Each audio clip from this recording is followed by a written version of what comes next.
All right, we are live. What's up, everyone? How's it going? Welcome to the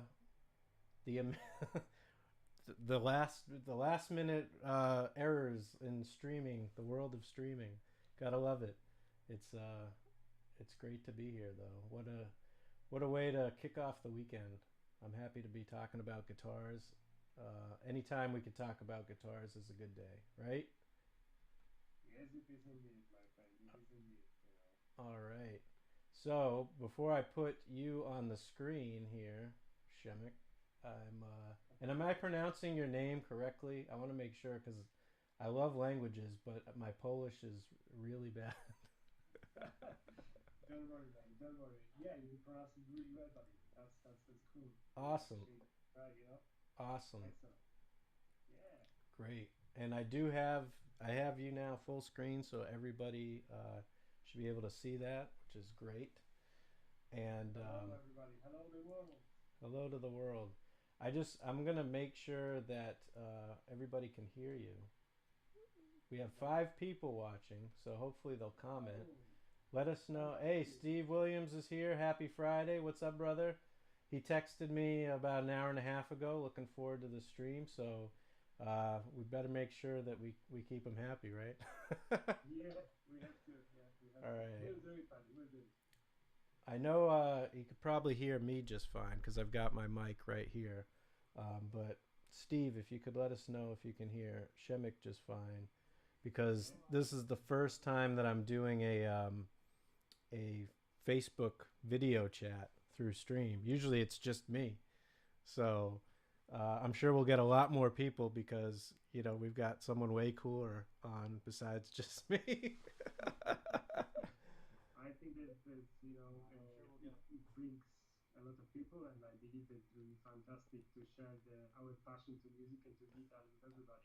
Yeah, So yeah, absolutely. it's gonna be great. And also, what is really cool, we are in two different countries, two different continents over a big pond, as they say, right? Yes. And we can just have a nice international chat, which is even better in these difficult times. So Yes. all over it. Most definitely. Most definitely. So Steve said we need to bump your audio up a little bit. So give me a second to do that uh, Okay. because you have a lot of great things to say, and I want to make sure that we capture that. All right. Um, Okay. Thanks to Stitch for the comment. That's great and very helpful. yes. Let's make it the best we can. Absolutely. Absolutely. All right. Now let me see what's the best way. You know what I'm gonna do? Yeah. I'm gonna crank up my monitors here, and then hope that bleeds in a little bit. Why don't you give us a little introduction, and then we'll see how that sounds to Steve here. What's up, Chad? Chad, let us know how Shemik's audio is. I think mine's doing all right. Okay. So Hello, everybody. Hello. Great to be here talking with Andrew on the other side, which is really really cool. How do you hear me? Can you hear me well? Please let us know so we can tune it to make it the best we can for you to enjoy and to join us in this excellent, I believe, conversation about guitars, music, passion, and good times and good and happiness thing we can have. Once playing the instrument, once doing instrument, making it, just having great time. Let us know how you hear us. Can you hear us well? Steve says he can hear you a lot better, so that's great. Hey, fantastic. Thanks, Steve. Thanks a lot, buddy. That's great news. Yeah, so let's see. I think we've got so much to talk about that we probably will have to do more than one stream Of because course, because good job is the weekend, actually, isn't it? yeah, no, good thing it's the weekend tomorrow because it's only 2:30 here in California, but I know that it's what is it, 10:30, 10:40 over there? Yeah, actually, it's 10:40, 20 to 11 in UK right Yeah. now, which is 20 to 12 in Poland and in other parts of Europe. So yeah, we started the weekend already. You are just about to start it, or if you haven't already yet. So yeah, it's cool. It's great. Yeah, no, it's so by all means, just let me know, like, if you're like hitting the wall and you need to go since it's late there. But I'm probably gonna hit the wall around the same time because my day started at 5:30 a.m. With Okay. and I've had meetings almost all day since then for Oh, my main gig. But I was up till 2 prepping a report for the 5:30 meeting, so I'm only running off like 3 hours of sleep, which is why I've got my nice coffee here. And that's it. That's it. The coffee is one of the second thing after the guitar which makes us happy, doesn't it? absolutely, So absolutely. yeah, I don't have a coffee. I have just a water. I'm trying to be healthy today. Oh, Uh, okay. I was but expecting the beer to be brought out. yeah, I know. We talk about that, but I decided that this part of the weekend I will start rather without any alcoholic thing, just more healthy. But in the same time, I do believe that it will kind of keep us going longer. Yeah. So hey, cheers Cheers. to everybody who drinks water. Cheers. I don't Thank drink you. alcohol. I drink water, so I'm with you. All Well, right. that's good. It's important to That's good. stay hydrated. Stay hydrated. Yes, they had. How many is it? Like a 3.5 liter a day or 2.5 liter a day I to it's keep you healthy, something like that. Yep, and I Almost kind of like a fit guys tells you this is very important. yeah, and I never make it. I know, like, even in the Marines when I was out. Well, maybe that was the only time I probably drank the normal amount, not the fact that I was like in the middle of the desert at 120 degrees, but like, you I know. know, I that was probably the most water a day I would drink was when I was in Iraq, but yeah, other than that, I've always been really bad about drinking water. So, but I'm trying to get better with it. So, Okay, let's keep this resolution to drink more water, right? Then keep yes. healthier. And for any of the electronic music audio geeks, um, I don't know if you will recognize this, but it says jit.wake, and this is actually an homage to Max for Live. So if you're familiar with Ableton Live, they have a kind of like development kit where you can kind of make your own plugins and sounds and things. And this is one of the commands is JIT dot wake. But I thought it Uh-huh. was wholly appropriate because I need to wake myself up. Okay, okay. Have a coffee then. Have a coffee. Enjoy it, buddy. Yeah. Enjoy it.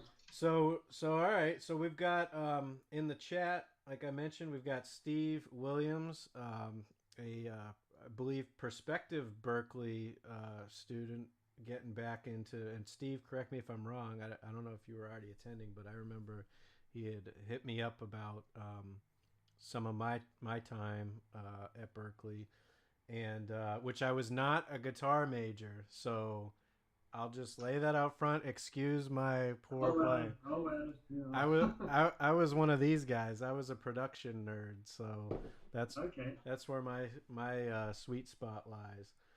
But I obviously love the guitar. And then we have the illustrious Chad Husky. I don't know if you know Chad Shimmick, but Chad is like he's my well, he's not even my right hand man. He is the man when it comes to Variacs. So you All right. Well, yeah. nice to meet you then. Nice to meet the guy. Hello, hello. Yeah. So Chad he doesn't work for Line 6, but when I was working there, he and I had become friends through the Facebook groups and stuff on Variax, and we met at NAM and stuff like similar to you and I, and hit it off great, and he's been a great friend ever since. But that guy is like lives and breathes Variax probably more than I do, and he can obviously Wow. play way better than I can. Wow. And he says, That's "Nice cool. to meet you too." By the way, um, Thanks. yeah. So yeah, he's just done so much great things for the Variax community, and he's about all things guitar, which is I know why he's tuning in right now, and I just kind of wanted to preface with that a little bit because the thing that even before I worked at Line 6, I was a Variax guy, and I know this isn't a Variax stream. This is about your guitars, but the reason I want to preface it is because it's the same passion that intrigued me to Variax to be able to do things beyond the normal guitar that intrigued me so much about your guitars, because it's about taking the guitar to the next evolution, right? That's it. Yeah, that's what I believe. And also, from knowing a Variax a bit, I had a chance to try it. It's an incredible thing to be able to have so many things under just a couple of controls and being able to flip them as you need, just like that, and you are there, and like that, you are there. And with the right hands, not only, it could be a massive, powerful tool, I would even say, if I can call it like that, the instrument. But at the same time, people who are starting the adventure with a guitar, they can have so many benefits out of that because of just experimenting. Sometimes with fresh head, when you don't have anything which kind of any lesson, anything, you can go with the paths which nobody ever like discovered before you. Therefore, the idea of variants, when you can have one sound, second, third, completely different under just one pod, makes it awesome. I think it's a beautiful thing. It's a great stuff and great idea. And it's like another direction. You've got the sometimes classic-ish looking guitar, but with absolutely out of this world possibilities to do that. So simple C major may sound in many different ways and may inspires you to play completely different things and makes new music, modern music, different music, something out of the box, something great. So anything which can inspire us to make a guitar, to play the guitar, to make a music is fantastic. Any idea about that? So yeah, and this is what we have here is the Jordan Rudess signature model. Yes, absolutely. The guitar. And I'm gonna switch us over to that camera right now so everybody can see behind me. It's probably a bit. Actually, no, you can see it because I'm sharing the exact thing with you. So I've got it on the bench over here, and when I first saw this guitar, right? Of course, it was Jordan. I'm a huge Dream Theater fan, and anybody that's seen my studio tour has seen I've got a ton not as many keyboards as I have guitars because I would need like 2 more houses if I had that many keyboards, but because they take up a lot more room. But it's probably pretty close. But that was my actual main instrument was keyboards first, but I was always infatuated with the guitar, right? Especially like Chuck Berry, and then the next evolution, because my parents were born in the 40s, so I kind of inherited that original rock and roll music from them when they were growing up. They passed on their 45s and their records to me. Elvis, like all the kind of like Little Richard, like all the old school rock and roll type stuff. But then when I saw Back to the Future, which was like the reimagination of Chuck Berry, right? Because he was delivering that.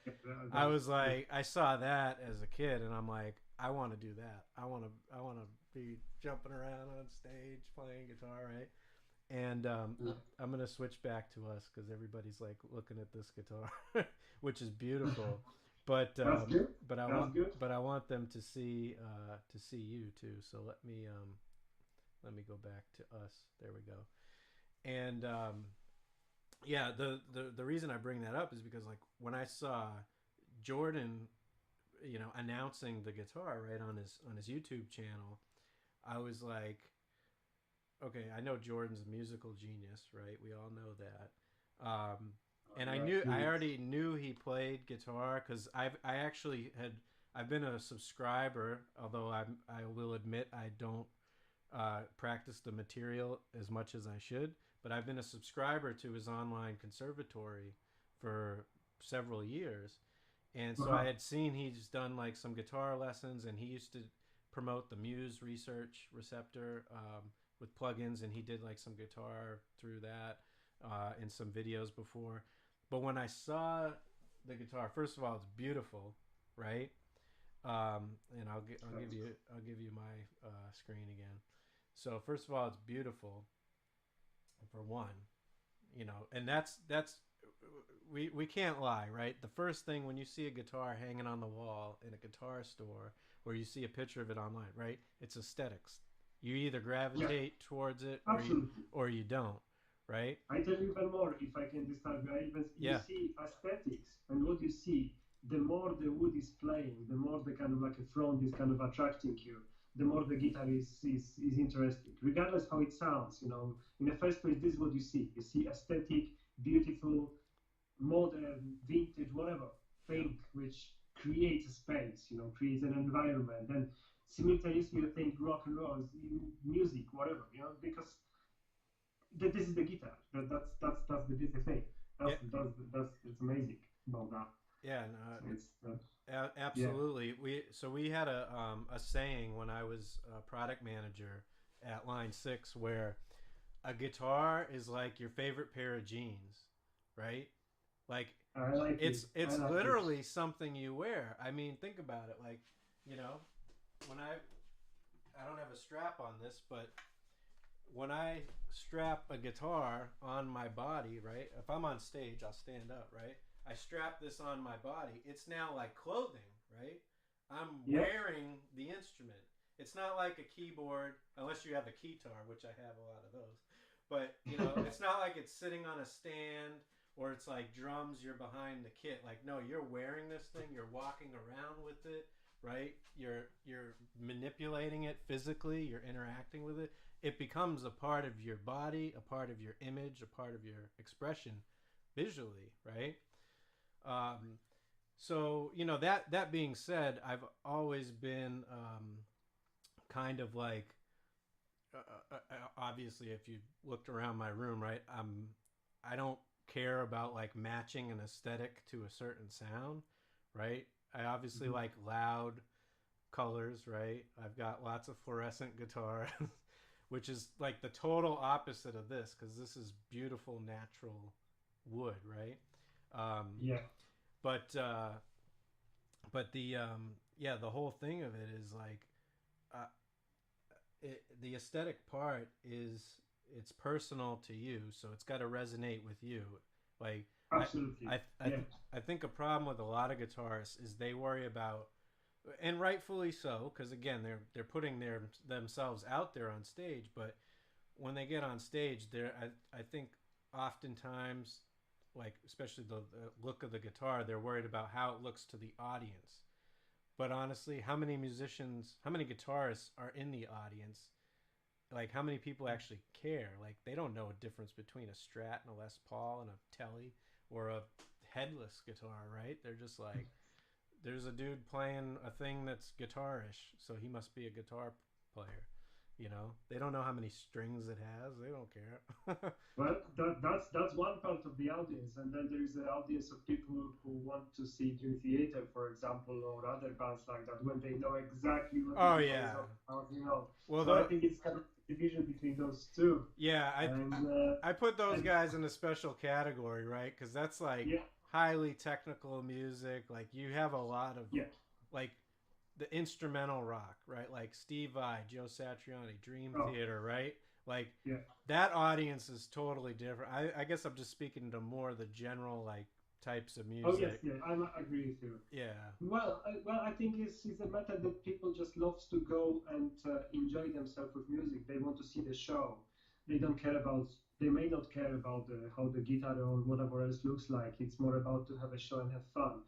Once this music, which is, I will risk to say that word. I've said sort of music for musicians more than the music for just the general public, attracts more factors of musicians, and more type of musicians, but type of people who are related to, who resonate with not only the sound but also what generates the sound, how the sound is generated. From one hand by the instrumentalist, by the player, but from the other hand by the instrument. So why this Mm-hmm. instrument kind of inspires this guy to play like that? What this instrument is made of to make it sound like that? I want this instrument because I want it to sound like that because it is so inspiring. The music he creates or she creates, maybe well, in my head it will be something different, but it still is inspiring to do. I Yeah. believe that most of all of the professional musicians, that they think about the instrument like you said, like they wear it because they want to kind of have it part of themselves. you don't wear jeans which you don't like every day, do you? Yeah, So no. you also wanted to wear this guitar which you love, which inspires you, kind of makes you feel comfortable when you play on stage in a bedroom or whenever you're, I don't know, camping and you wanted to have it, stuff like that. And believe that this is the functionality, and this is the beauty of the guitar in general speaking. And but we already have said about many little aspects which kind of touches many different areas, from the look of that to the way how it is worn, to the way how it pronounce yourself through it. You know what I mean? And things like that. And I think that's fantastic. That's a world of its own. Yeah, no, absolutely. I mean, going back to kind of the buying process, right? The aesthetics draw you to go even look at the guitar, and then Yeah, the next step is you pull it off the wall, or not in this case because it's headless, but if you pull it, you pick it up, right? The first thing you do is you run your hand down the neck. You'll know in less than 5 seconds if this guitar is going to be something for you or not. You know, you'll know instantly if it's not, and you'll put it back. yeah. There is But there is there is this kind of element. I have to admit that you take a guitar because you like it looks, and then you play it for a few seconds, few minutes, and then either it talks to you immediately, or you just put it away. Or just put it away. Simple as that. yep. And this is it. This is it. So yeah, Yeah, no, that, absolutely, and that's before you even plug it in and get to the pickups and all the other unique things that it does. but I think as a luthier, I have to say that I believe that if the guitar sounds good without anything, like sounds naturally good, Yep, then everything else will be just a matter to amplify this, to make it better and better and better. If yep. the guitar from a dry wood, I've got my prototype here with me, so we can share it on. Nice. Yeah, So show if it's yours not, because you're bigger on the screen. So all right. nice. I love it. That's gorgeous. I love the figuring on that top, by the way. Well, your one has beautiful figures too. It does, but mine's more straight. Yours has like this splaying out Right. to the Yeah. side. That's But believe it or not, this is the same piece of wood, and it was even the same cut from the same tree, the same mango. So wow.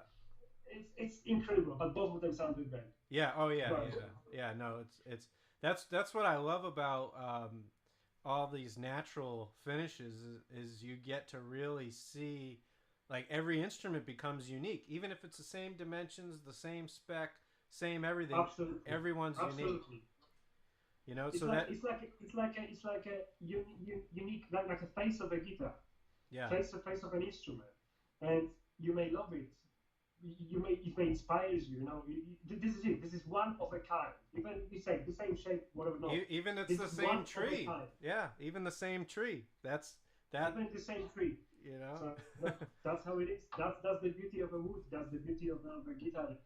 That's why I don't do a lot of like a painted instrument. I recently started adding a bit of a shades to make it a little bit more vibrant, maybe a bit more eye-catchy. But if you have beautiful top as a start, Mm-hmm. that's it. Then you can place. It's like I don't know how can I say. If you have a Ferrari, you know that the engine is right, yeah. Yeah. And then you may tweak the tires or whatever, but you know that this works. Yeah. So I think for me personally, and I can tell looking around the room that I have three styles of aesthetics for guitar as far as like the finish and look. It's either got to be loud, like fluorescent, like totally yeah, fucking in your face, like just full bore, or yeah. it's black. All right. Yeah, or it's beautiful natural finish, right? Like besides this, I have like the whole, not the whole collection, but like a whole bunch of Washburn Nuno Betancourt models that are almost all of them are just natural because that's how his model Yeah, comes. if I remember, made of alder and the maple legs, which is very, very great. I Yeah, would say combination of wood to make it sound right. yeah, Just draw it natural. yeah. So Steve says it's so cool when you can see the wood pattern. Totally agree.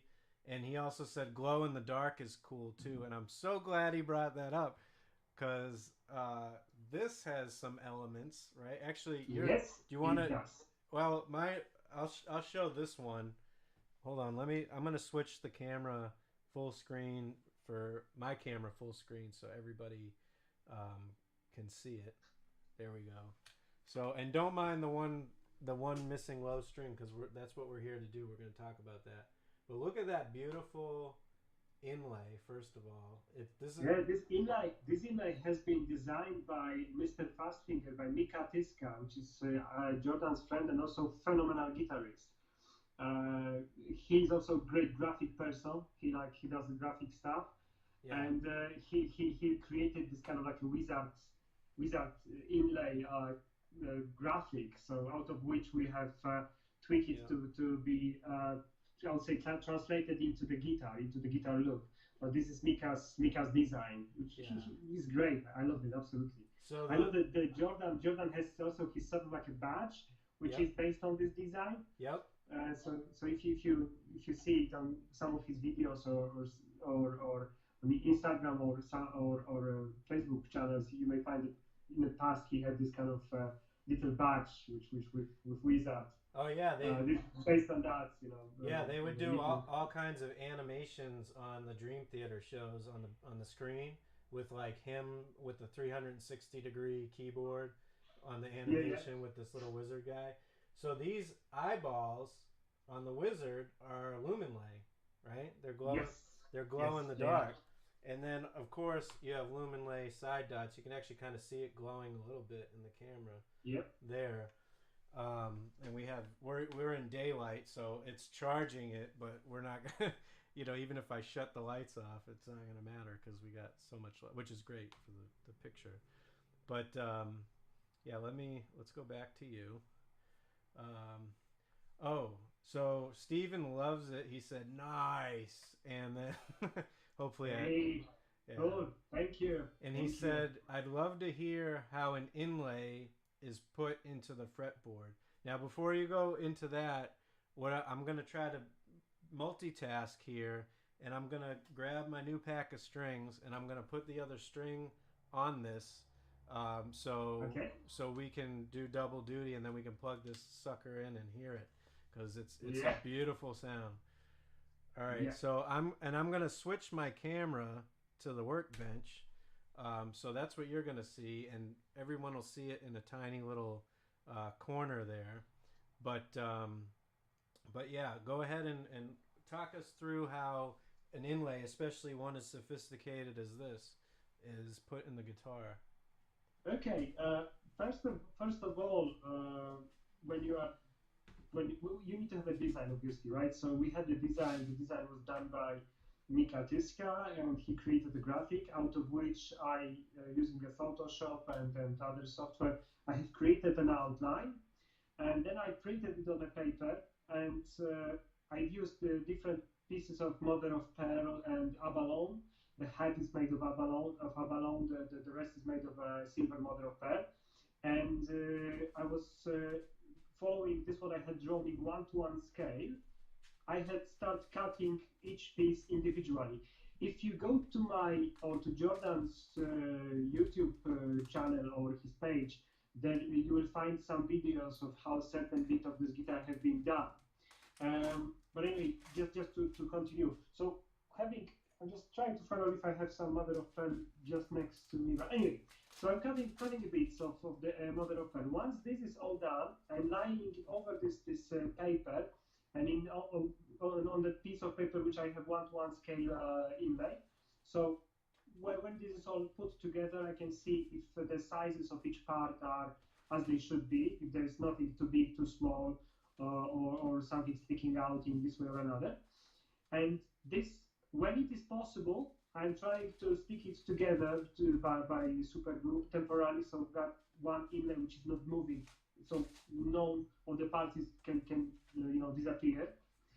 And the second piece of paper with the printed inlay, printed outline, I'm placing onto the fingerboard, and using the scalpel, I'm cutting the outline of the inlay, and then using the router with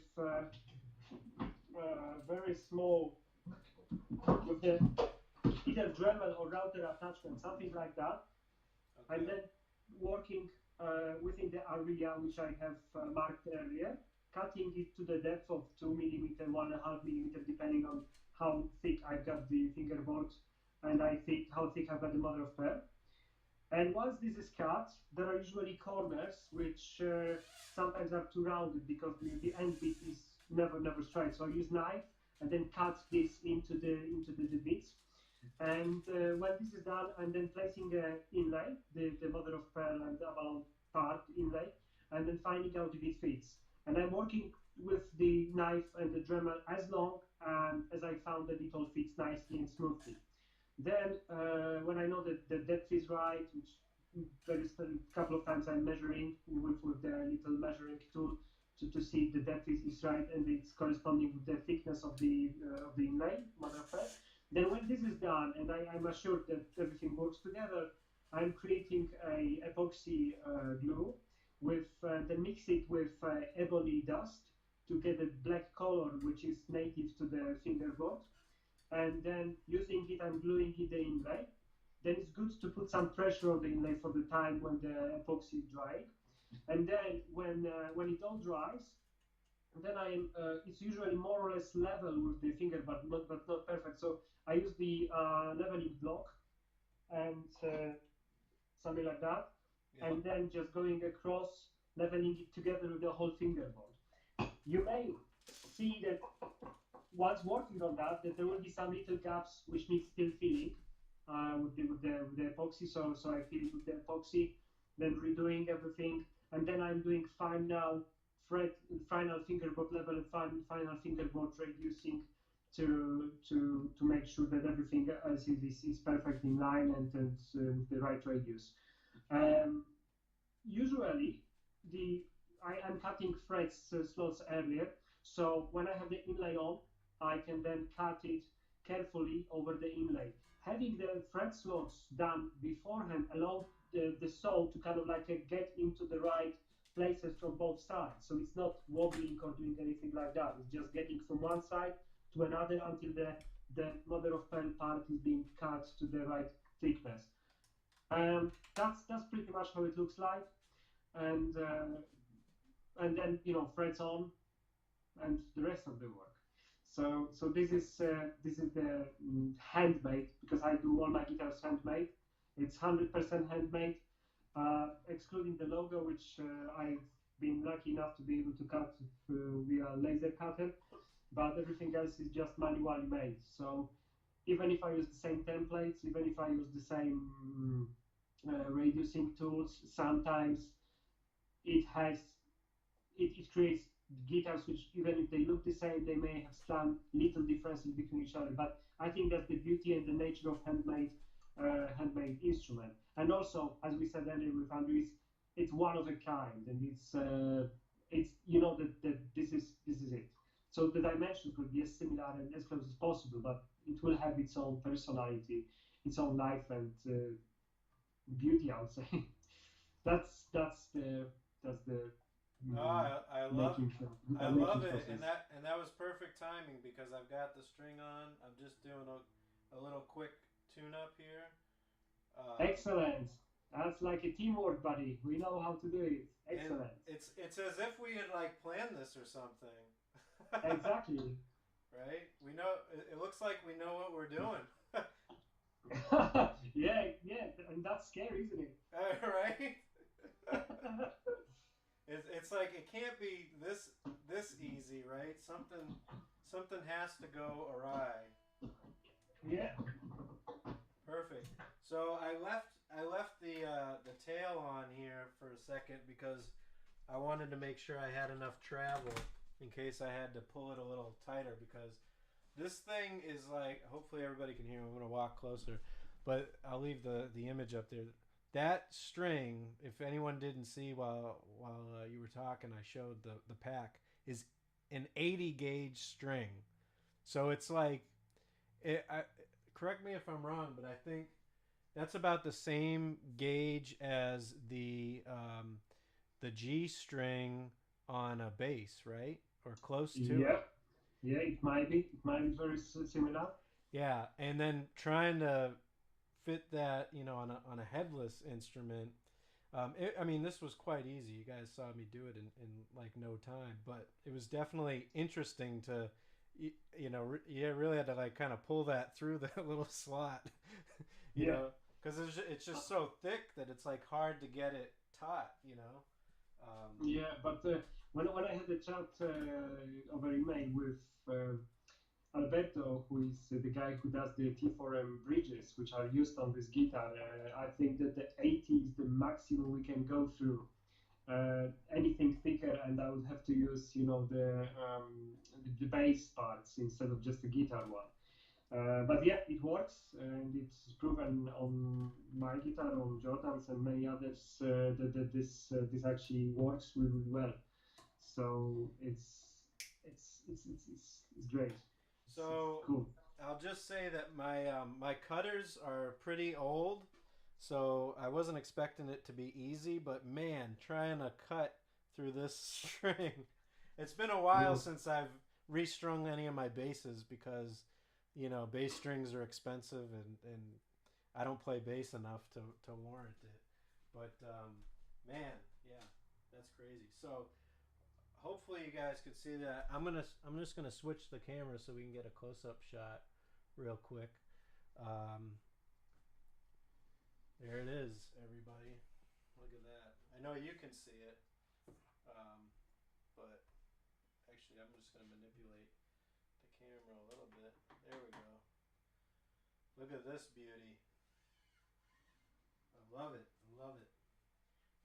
So let's switch back to here, and I'm gonna leave it on here for just a second so I can give everybody the once over.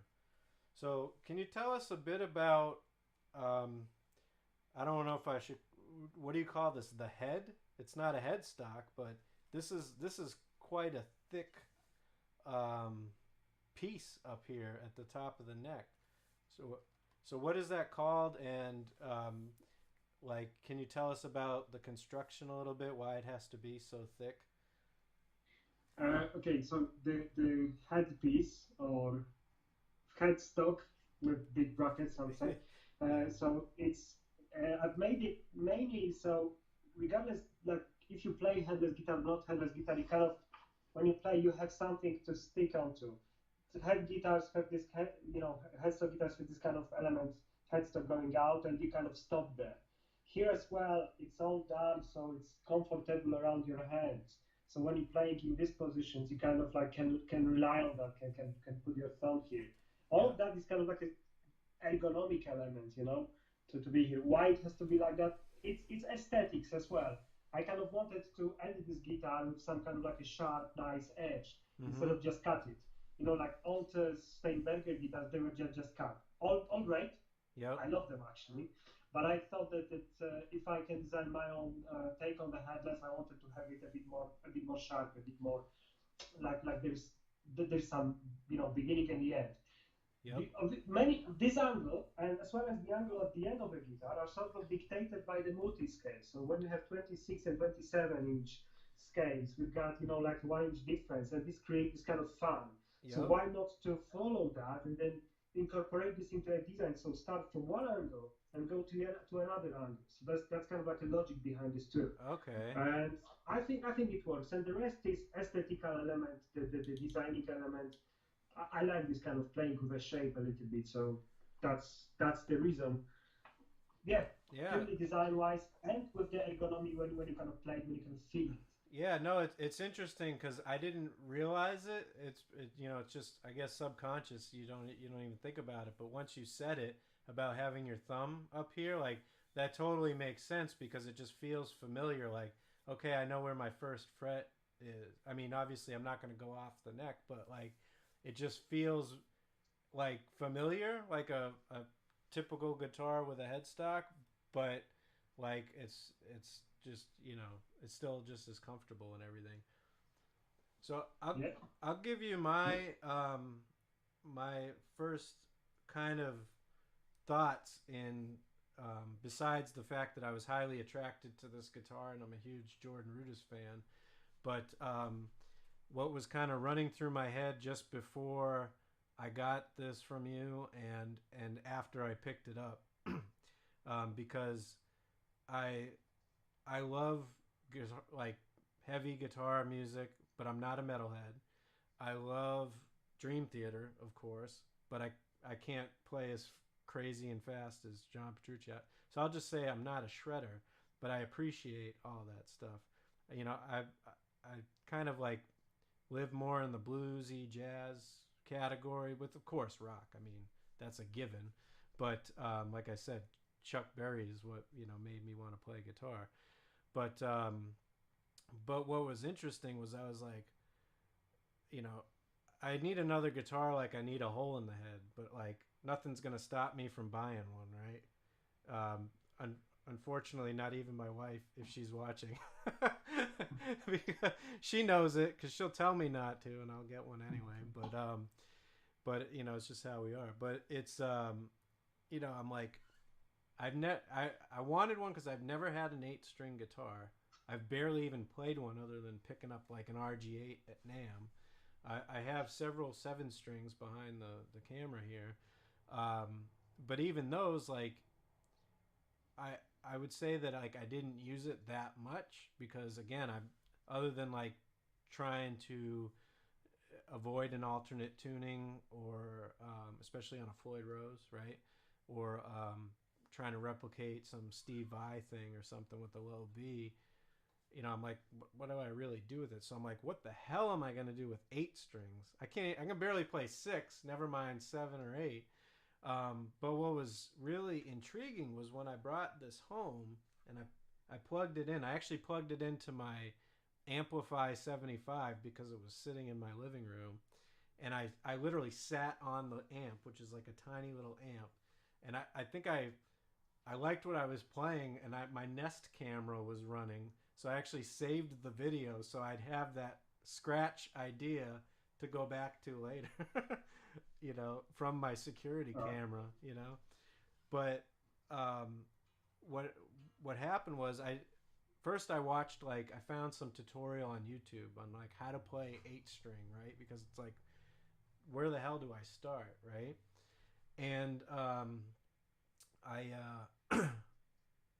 I watched the tutorial, and like when the guy was kind of showing like how some of the chords were laid out, which if I had just stopped and thought about it, it would have made sense.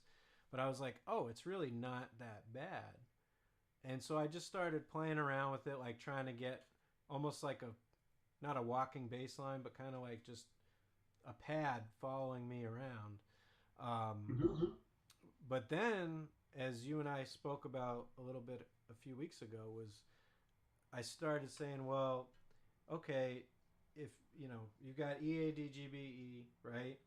And then the low B from a 7-string, right? Which I'll just plug in here so I can make sure I'm in tune here. And in fact, let's go. Hopefully everybody can hear this. I'm just actually going to pull up a totally clean sound, because I really love how this thing sounds clean. I know most people would be like 8-string and headless metal, yeah, but I just love like the rich, warm tone that comes out of this thing, clean. I think it's fantastic. So here's just a Fender Twin, and we'll just throw some basic reverb on here. And I hope it sounds good, because I can't even hear it. This is just going out direct to everybody. Let's see. Let's unmute it for the world to hear my horrible playing. But we should have audio there. Okay. What do you do with 2 extra strings? Mind blown, Steven says. That's awesome. And he said, oh, I forgot to mention, he said, that's awesome. Thank you for the explanation on the inlay and everything. So my pleasure. Thank you very much. Yeah, Thank you. and I know you can't hear this either. I don't think, unless I turn off my mic. But what was interesting was I was like, okay, I could do the F sharp, B, E, A, D, G, B, E, right? right? The normal fifths. But then I was like, okay, well, what if I tune the F sharp to F? You know, because it just in my mind, on at least on that one string, it was easier to kind of think of starting from F, right? Yeah.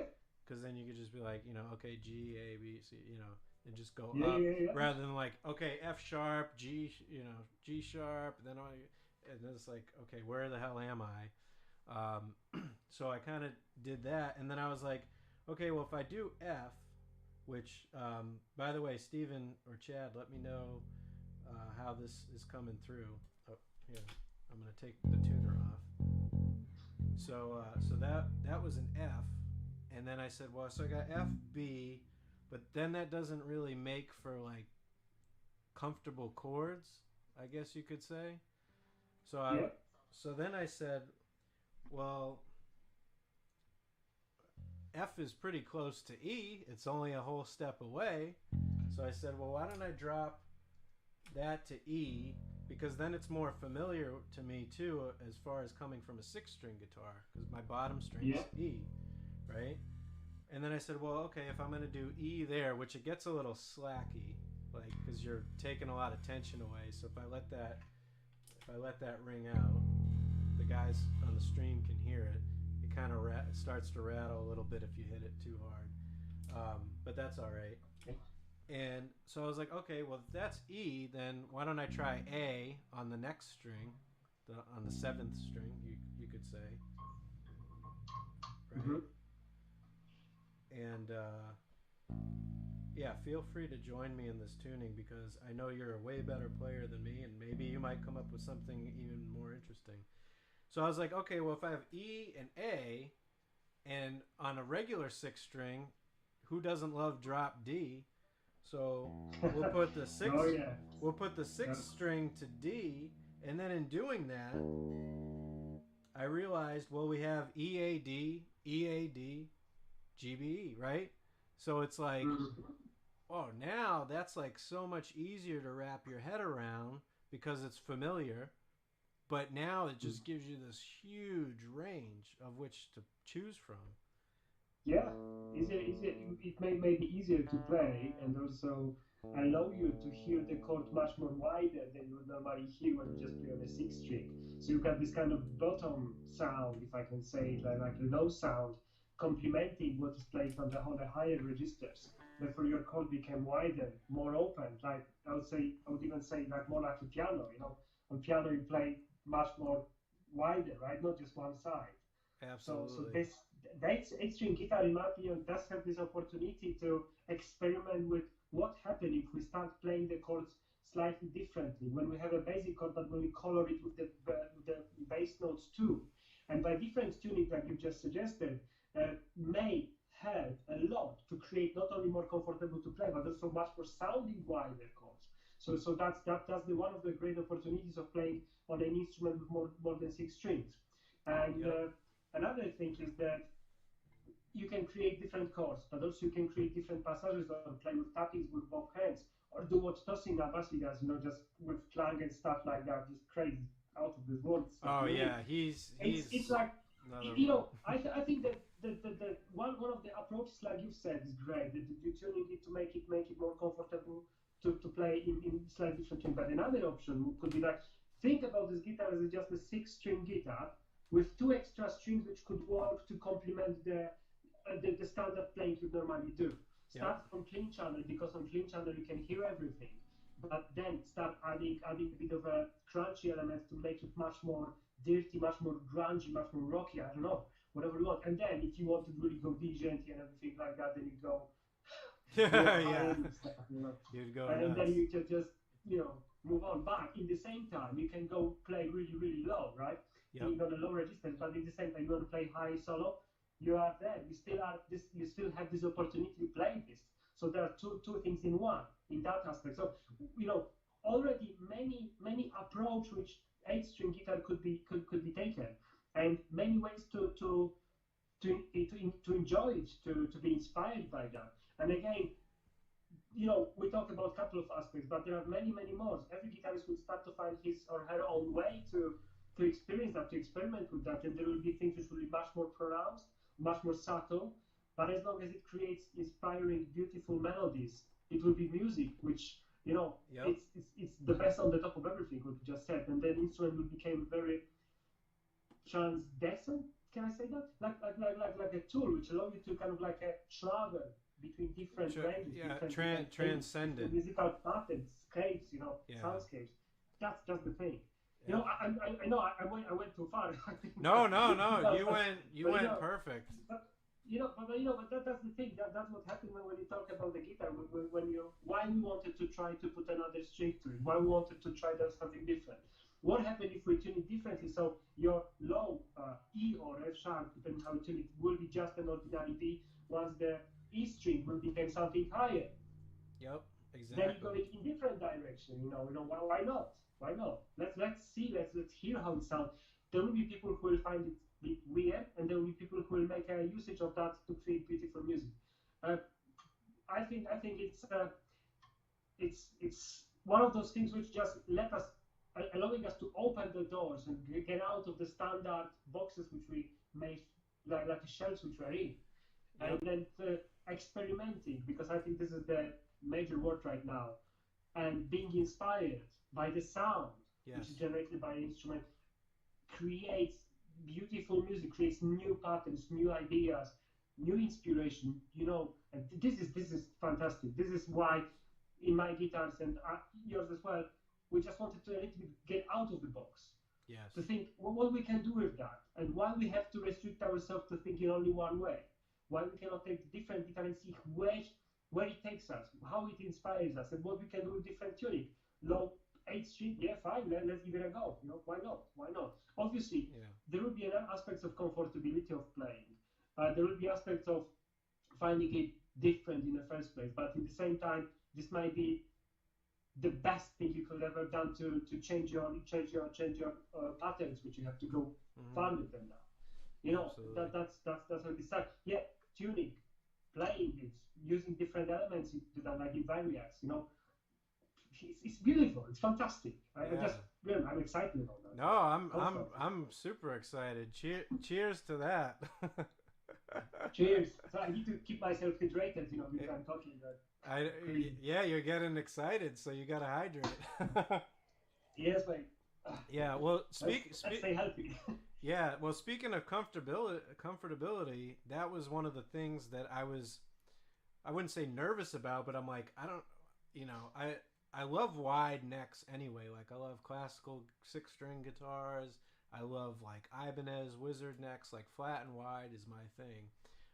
So I wasn't like, nervous or afraid, but I'm kind of like, how's it going to be to play? And when I got this, I was like, oh man, this is super comfortable, right? Like, this is just, it's not like, I'm not fighting it, you know what I mean? And that's, if you talk to like, any guitarist, like I know my friend Larry Mitchell says it a lot with his signature guitar, which I have downstairs. And Steve Vai said it about when he created the Gem, and Steve Morris on his kind of signature thing is like, they want a guitar that they're not fighting, right? Like we said in the beginning, it becomes one with you. And I think that was the great thing about this, was because it was just like, this thing, for having 8 strings and all this hardware and pickups, like, it's surprisingly light, but it's not like, I'm going to throw it through the roof or anything. But like, the ergonomics are super comfortable, and of course with the fan frets, right, the multi-scale, that this was also my first multi-scale, which I think it's probably due to the 8 strings, right, why it's not as extreme as some others that you might see. But I think I tried to keep it a little bit narrower, just to make it more comfortable to play. Yes, wide neck is something which will have to be in this guitar anyway. But I tried to play a little bit how to create it comfortable, so you may find that it is slightly thinner on that side, to kind of, if you play like that, you kind of have it more natural. Yes. But then at the same time, it doesn't stop you from going as far as you can. I got very small hands, so when I was playing that, I was searching for the good idea. to make it comfortable to play. And yeah, I used this guitar when I was playing the Bloodstock Festival in UK, and I found it that I can trust it. So it kind of like transferred further. Um, I know that some people who kind of like gets to the A string straightforward may find a bit of a tensions in their hands, and so it's worth mentioning that take it easy, but at the same time, enjoy it as much as you can. So that's the idea. By the way, speaking of your music, I just wanted to give another shout out to Steven because when he texted me that he was looking forward to the show, he said, "I'm checking out his band. They sound awesome." So Thanks. yeah. Right. And Steve also asked in the chat, are the extra strings for more treble or more bass or both? And I know the answer to that, but I'll let you speak to it a little bit. Obviously, we just talked about the tuning, but do anybody, I guess, ever go the other way where they? I forget who I heard it from. Just within the last week, somebody said they actually had a high A on their like 7 string or something. Okay. Well, in this case, the first idea was just to do, if I can say, standard way. So we go low. So we've got B and then F sharp, or if you wanted, it could be tuned down to E. But yes, there is an opportunity. It's really up to the player to tune the guitar differently, choose the different set of strings, and then find it. Go to A. Yeah, why not? It's again, what do you like? What do you prefer? What inspires you? And how do you want to experiment with an instrument? Instruments should be, in my opinion, sort of like a field for experimentation for music, for different tuning, until you find something which you feel very comfortable with, which doesn't stop you or doesn't distract you. It just allows you to play. So yeah, Yeah, no, it could be that way. Yeah, why not? Why not? no, absolutely. And while I let you talk on the next point, I'm gonna switch my microphone. I'm gonna run it into the Helix, so then you Right. and the audience can hear me talk as well as hear the Helix, and then we can talk about because I want to get into the sounds because you were talking earlier about how you get this great wide rich clean sound and then start to add things, and I want to talk Okay. about some of the features in the guitar that allow you to do that. So Okay. so maybe since we were well since we were talking about strings and the neck and everything, one other thing I noticed too, and you can let me know is if this is unique to your guitar or all headless, because I only have I think one other headless guitar. It's a Steinberger that's a double neck 4 string bass and 6 string guitar because I'm fucking Wow. crazy like that. But now I Okay. don't need that because I have this. Yeah. And that thing is fucking heavy. I'll tell you that it's unruly. But you have what I think they typically refer to as a 0 fret, right? Yeah. Um, yeah, There you are want a to talk couple of about that? ways to do that. I prefer to put a 0 fret, which is the same material what the other frets are made of, which in this case, in the Jordan Rudess and also in the other guitar I made, it is a stainless steel. They are either Dunlop or Jescal frets. I found them very, very good. They're working really well. So, however, there are other brands which prefer to use the nut. Nut could be made of a graphite or bone, and which comes either instead of the 0 fret or just past the 0 fret to align the strings a little bit better. You can use the 0 fret and slightly fine it to get the strings spacing right, as long as the fret is really high, but it's not always necessary. So it's if you have the same material over the frets, the sound always is the same. Some guitarists tend to feel and hear it better than the others. Some are just not worried, so not feeling it that much. With regards to the note, when you play on an open strings, it can have an advantage of being slightly different in sound compared to when you just play the chords on the instrument in the other place. So that's the thing. I prefer to have the 0 fret, but in the headless, just to make it all one, the same thing. Though, if anybody wants to have a guitar with headless guitar with the note, I don't mind. I can make this one as well. And it definitely will sound good. But on the open streams, it may have a little bit different frequencies, which in certain way will be more or less hearable. It's all depend on the sensitivity of the musician or the equipment you use to hear it. That's what I would say. Absolutely. So sorry, everybody in the stream, but I just threw some settings. I can hear you, buddy. Oh, what? Can you hear me now? But I think I may hear the guitar. You can hear me now, right? Yeah, I can hear you now. Yes. Okay. I was just, I was apologizing to the people in the stream because I had the settings on here so I could switch the microphone to Helix so you can hear me through this mic right here. And as well as the guitar. I told you I love 50s rock and roll. Yeah, that sounds cool. So I'm just going to go ahead and cut off this other mic so people don't get like an echo or anything. Because basically they're hearing me through this mic and this mic, and in case they're not time aligned or something. In fact, you know what I'll just do? I'll go ahead and point this here so they can hear you through there, and I'll just turn the gain down a little bit so then it won't pick me up as much. So, and now I've got reverb on myself. Gotta love it. Cool. All right.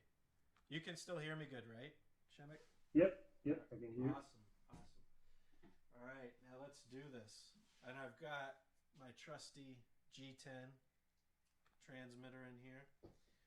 Although I like to play in the traditional kind of left knee classical position, so maybe on my next guitar you make me, we could put the jack like down here. Okay. This totally makes sense though when you're strapped, because now you've got built-in strain relief for the cable. Yeah. So I totally get it. It's more comfortable, especially when you play standing game. There we go. Oh. There. Can you hear it? Yeah. All right. Yeah, it's been a while since I played with this many strings, so please forgive me for trying to figure my way out around it. Okay. But I mean, just listen to that. That's just gorgeous. Let's get a good tone set up here. Yeah, that's beautiful. That's all bass all day long. So we've got, just to review for everybody, we have E. So that's actually the same E you would have on a 4-string bass. And then we have A, that would be on a bass as well, which I got a bass back here. We could compare the tone, but I like the tone of this. Then we got D, and then A, D, G, B, E. So actually these two pairs of strings are the same. They're just an octave apart.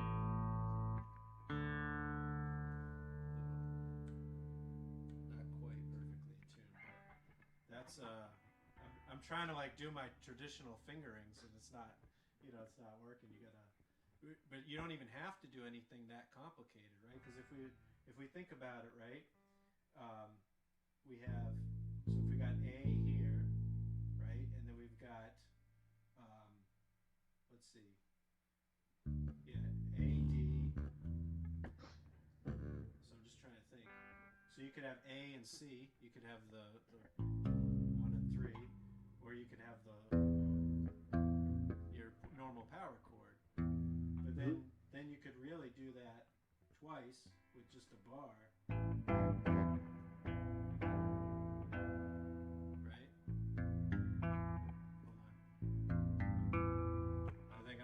Check my tuning for a second, because it might be a little bit. Oh, by the way, when I go to the tuner, you're not going to hear me because the mic gets muted. Let's see.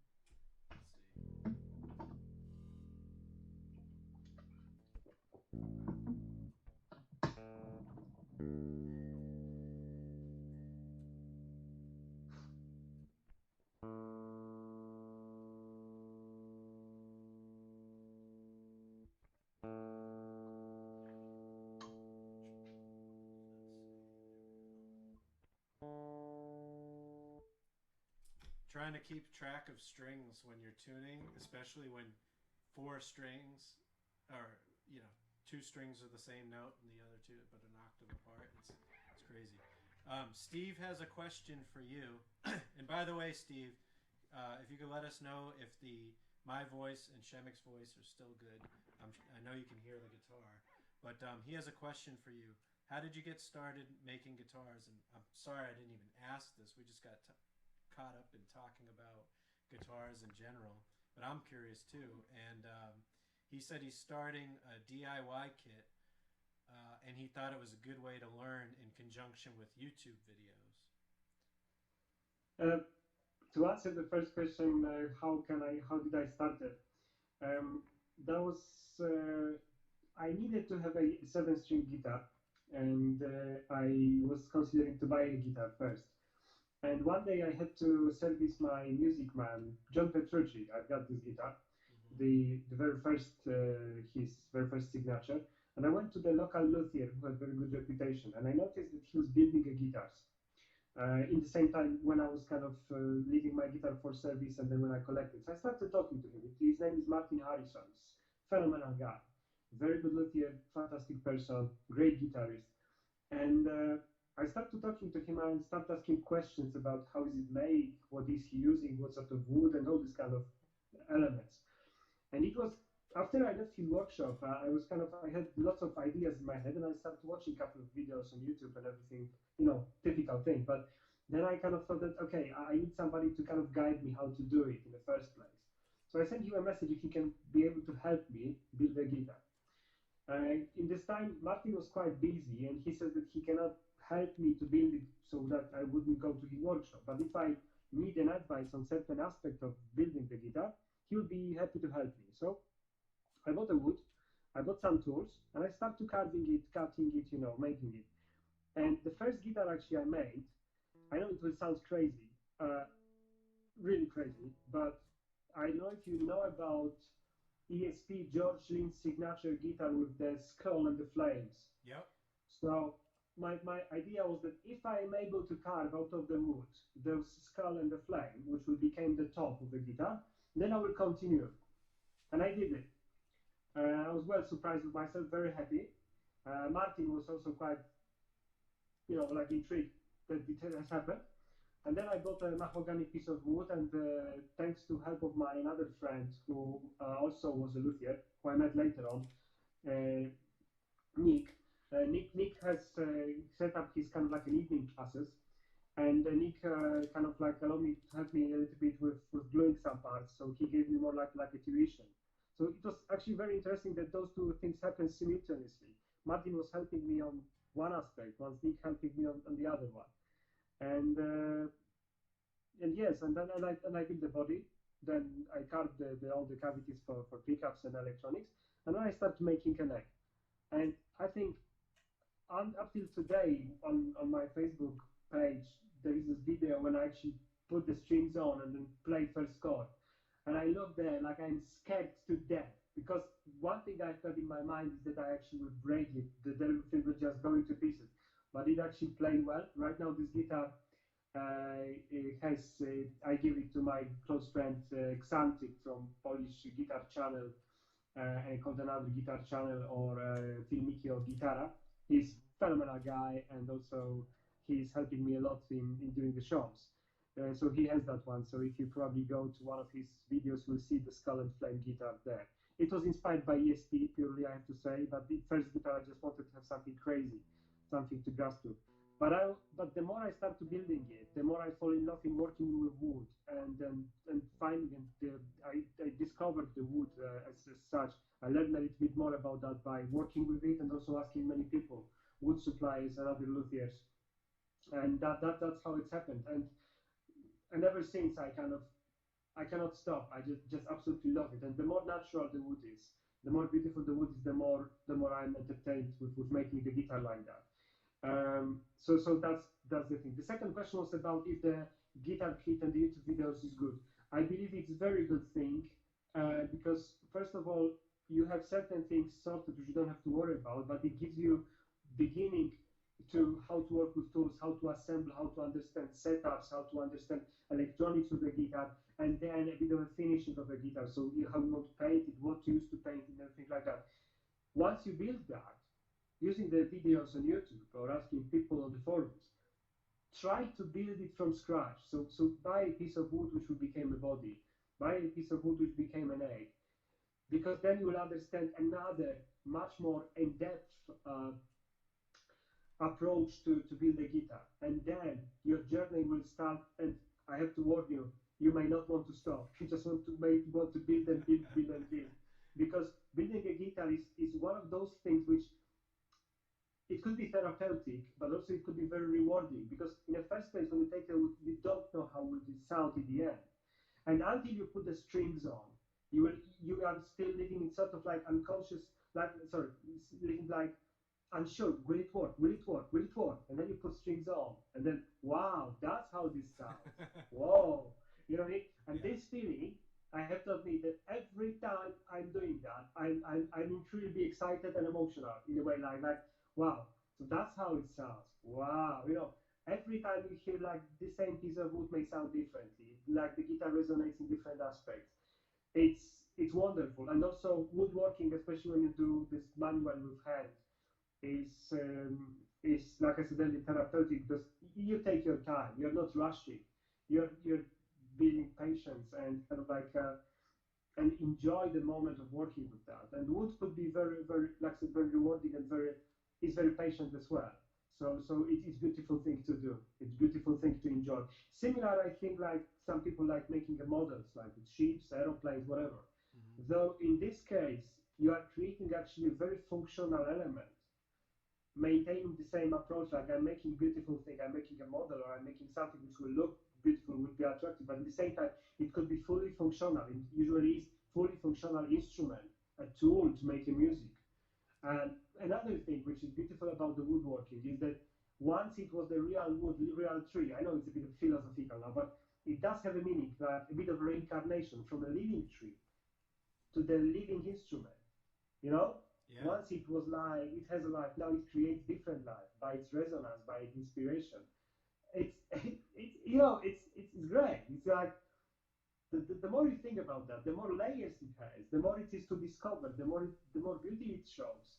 You Hmm. know, it became that not only it creates music, it could create a work of art, musical art, but it could be itself a work of art. and Yes. that's what we say. Why you have so many guitars? I'm sure that you can, you know, you also wanted to see them as a decoration in the house, right? Like something Yeah, to they're see, works of to please art. the eyes, to please the eyes, to make, you know, because the guitar as such is a beautiful thing in my opinion. It was from the very first, you know, times when it has very nice rounded shape after something unto something which could look so crazy like these ridge guitars, or you know, like V shape or whatever you want. It's just Yeah. that's how it is. So I don't know. I hope that with this, what I said, I kind of answered the questions. I would kindly recommend to watch videos, to buy a kit, and then start from that. And then when this works, so you know that you can now set up and assemble everything. Go and build it from scratch. Get yourself a couple of tools, mainly router with a couple of end bits, and second, playing, ordinary playing, because this is when all these things starts to happen. When you have to make the joint, when you have to kind of like put it all together, and you want to have a flat surface, and that's the beauty of woodworking. Yeah. No, I love I love working with wood. I mean I wouldn't say I'm like a fine craftsman or like I've done a lot of finish work like cabinets and things like that. Oh, I used to work construction in the summers in high school, but even before that, my brother is just naturally gifted when it comes to tools and construction and building things. Like he he just can walk into a room or walk into an empty lot and just have an immediate vision of exactly how it, like he doesn't even need to draw it out. Like he just knows exactly how everything is going to pan out, and it's mind blowing. But you know, growing up, he's 7 years older than me, so and my dad was pretty handy as well. So he had like a tool room in the house. yeah. but like since a very young age, like my brother and I, were remodeling the house. We gutted the whole basement. He built a whole new room for himself. Like my parents did additions to the house even before I can remember. Probably before I was even born, I think was one of them. My brother and I built a fort out in our backyard, and Cool. I always gravitated towards more of the electronic portion because and this was I know it's a tangent, but it's like I in hindsight it was declaring my calling in the future because I was probably the only kid who ever had a telephone in his tree fort because I ran All a right. telephone line all the way out to my fort and I had a phone on the wall. Everything was working. So I could like get phone calls out in my tree fort. Not that I had anybody to call. I was like 10 or whatever. But it was just cool, And but my job in the Marines was working on radios and telephones and things like that. So it was like a total look into the future. Steven says, awesome. Thanks for all the advice, by the way. That was perfect. I'm enjoying this too, but going back to what I was going to say about construction. So I've always loved building and creating things. Like you said, when you see the finished functional product and it's functional and it looks good, right? Like whether it's a house or whether it's a bench or something like this desk I'm at now. Actually, I built this entire desk myself. It was a built-in in my previous studio for my vocal booth and MIDI production area. But when I sold the house, reluctantly, I pulled the entire desk out. I took it off the walls and I put legs on it because it had no legs. It was wall to wall built in. Right. But I was like, I put too much effort into this. I want to take it with me, even though it's like, it's a monstrosity. It's huge. It's heavy because it's the underlying construction because it's so big and it was going to hold my Kurzweil K2600, the same one that Jordan would play. That's 80 pounds on this tray where I didn't want any legs, so I get my feet under to play keyboards. Right. So like most of the construction is like 2x4s as the frame.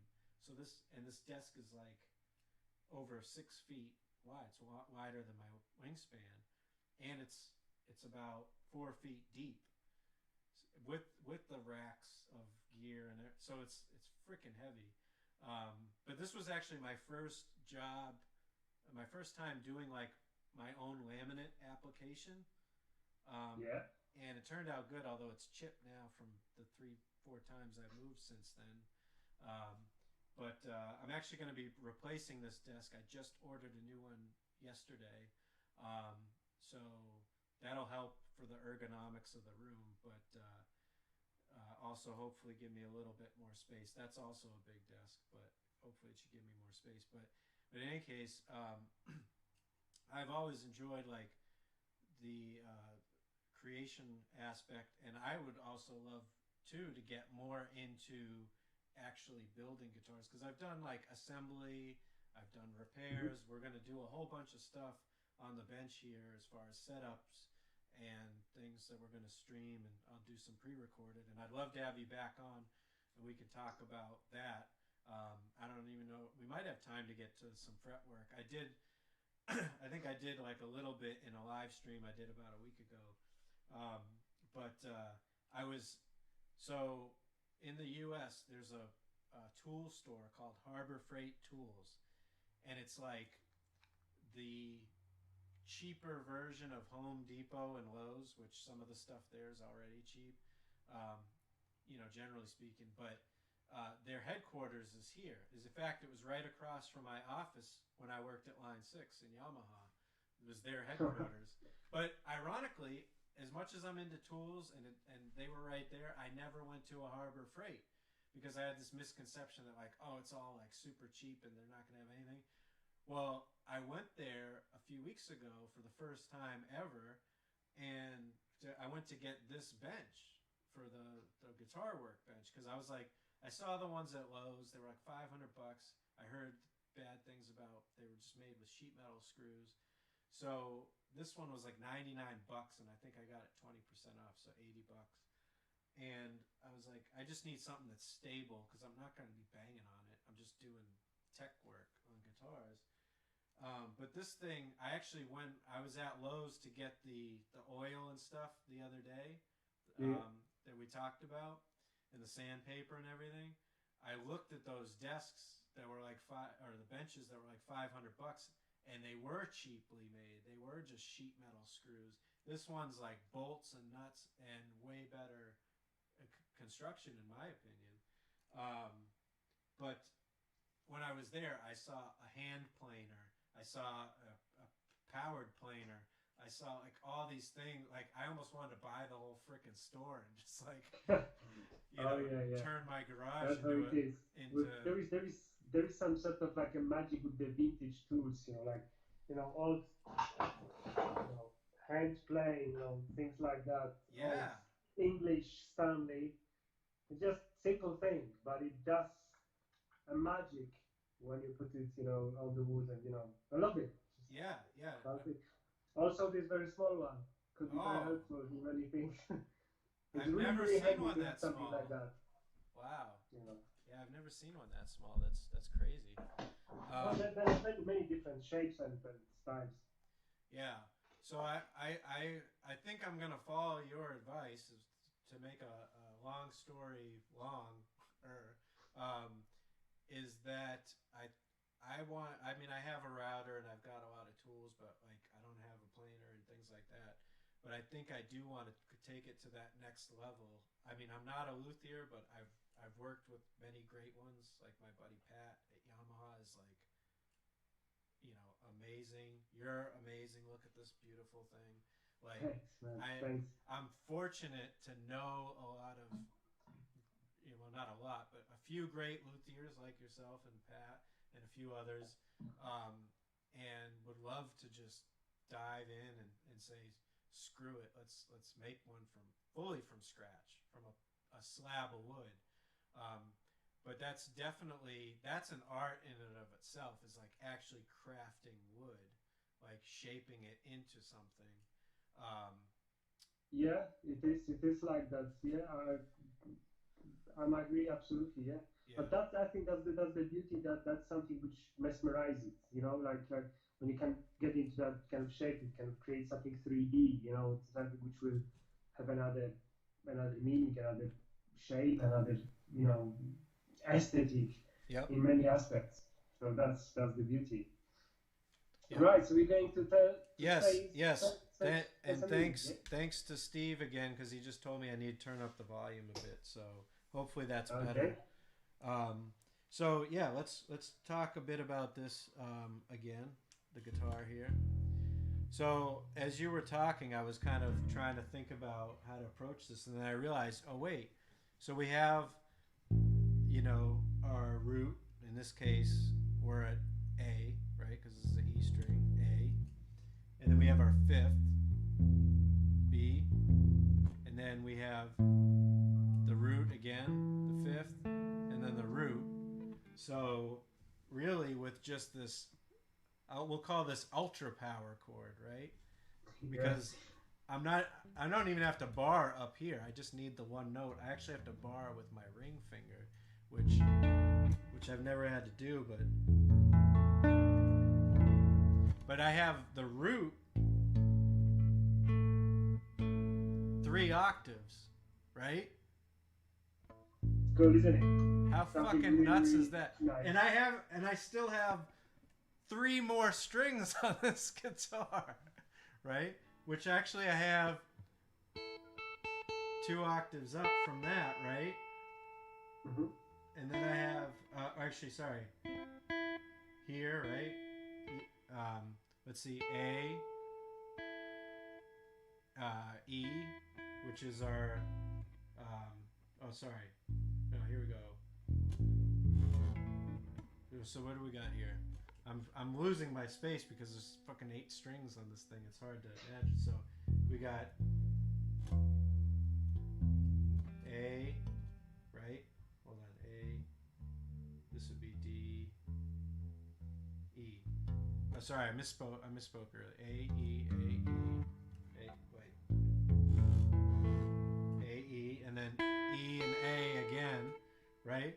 I mean, the root and the fifth, you can do a lot with that.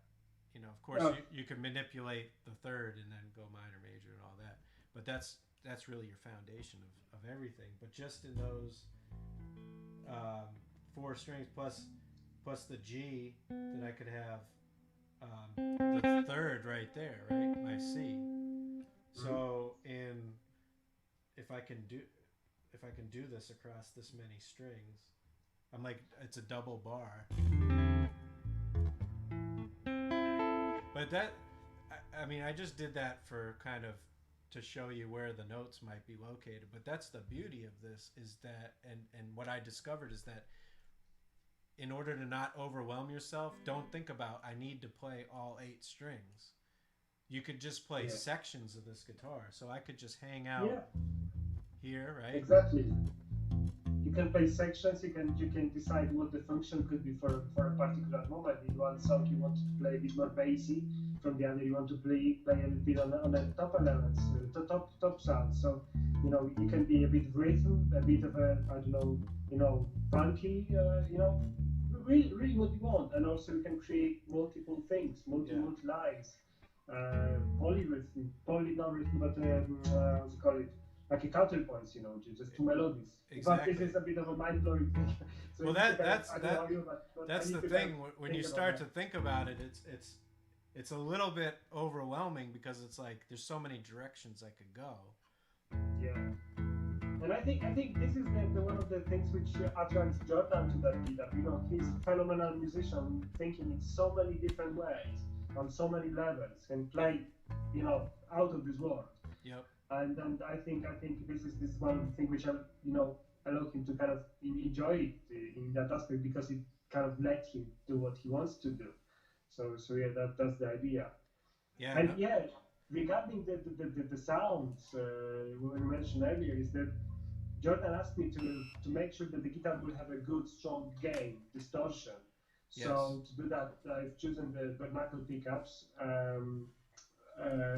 and to make the most out of that, especially when you're on a clean channel, we use servo circuit designed by Taurus Amplification from Poland. That's exactly where I was about to go next. Yeah. Oh, sorry. I'm speaking up. No. That means we're on the same page. Excellent. Let me just get my because the only, I wouldn't say downside, but the only caveat with this G10 is it doesn't, because it's so simplified with it charging itself, doesn't always play well with guitars with active electronics. So hold on, I don't want to pop anybody's ears. Sometimes I got to use this mono adapter here, which actually works out, because then it doesn't get in the way when I put it on my knee like this. We still get a little bit of that noise. Let me grab a cable, just for a second. Hold on. I have plenty of cables. I've got a wall of cables. And fortunately, this one has a nice right angle, so that'll work perfectly with the one here. Let me plug it in the guitar first, so we don't get any pops here. I'm so used to the G10 that I have to be conscious of when I have something that, when I'm using a cable, I guess, something that doesn't have silent switching. So there we go. So you were just talking about this Taurus servo, and again, I'm just trying to wrap my head around where the hell I'm at. So we'll just hang out there for a second. Hold on.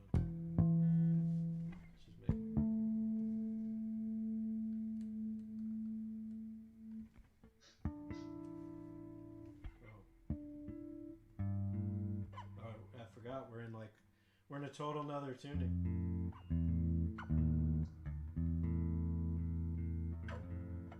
Wow, there's some. Now I'm already getting ideas for it. Anyway, sorry, that was reminding me of a song. But Yeah, that was the neck pickup. Here's the bridge pickup. Let's just play. Let's go. I'll go back to 6-string for a second. 6-string mode, I'll say. Okay. Because that I can wrap my head around. Right. Let's turn down some of that reverb because that is a lot right there. Oh, that's why the decay is. And we have a plate. I want the room reverb. There we go. Okay. So if we turn the servo on, which I have it all the way down right now, Okay. but I'll bring it up. And this is again the amp model we're using is a Fender Twin, which is a very clean amp. You can hear the sympathetic resonance from those low strings. You can hear it dirty up a little bit, and keep in mind this is a super clean amp, right? But you can hear when I hit it louder. Let me grab a pick, right? Well, with regards to the servo, it's one of those. I wouldn't say effect. It's one of those elements which works sort of like a compressor, like an enhancer. But many guitarists who tried that in the past found out that this is things which you really judge by the feel when you play the guitar. You can then find that it kind of helps you to play a bit, faster, cleaner, better, wherever you go. It's just one of those things which once you plug it in once, you don't want to switch it off because it's pretty handy element to have. So yeah, that's I introduced it to Jordan on his guitar. He actually liked that on his guitar, so it's now as a standard for Jordan Rudess' signature instrument. Absolutely, it is addictive. So I switched the model to basically a Marshall tremolo, which is already a heavy sound, of course. So we'll stay on the bridge pickup. Right? Let's turn the drive down. So I really wanted people to hear the effect of this. And this is the jump channel, so you already got extra gain as it is.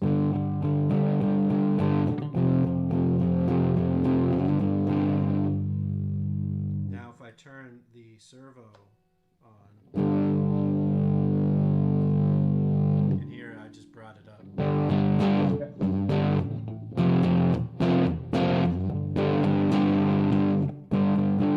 So when it's off, sounds a little more muffled. Well, like you said, it kind of excites.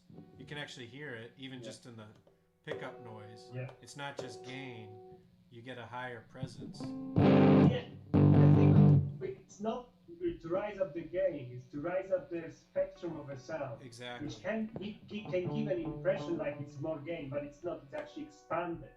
Yep. It kind of like excites the sound side, make it much more richer in the tone, and then it sounds beefier, more beautiful. Absolutely. I think it's one of those little things which can help a lot with sound in general. Absolutely.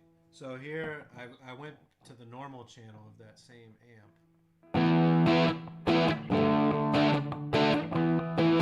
It's a pretty crunchy amp. Then when we add this.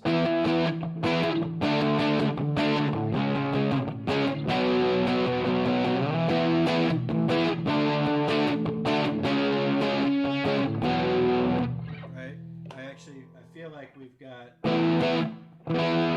that's a good sound, but that sounds way more alive, right? Yeah. Way more like in your face. Like if we were to do, let me go back to E before I kill myself here with my crazy tunings, right? Or my attempt at crazy tunings. Wrong string. Let's see.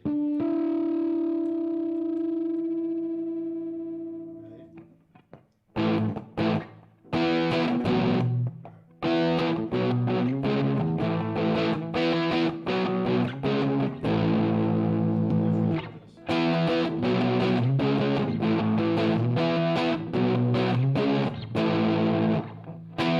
especially like on that. I call that my Billy Joe Armstrong chord, right? Because that's so Green Day. In fact, I was doing that with the SG over there. Gave me some instant Green Day sound, but I think that just has way more bite and punch than this. I mean, these are great. These are bare knuckles, right? These are great. Yeah. These are great pickups to begin with, but why would I turn that off? You know.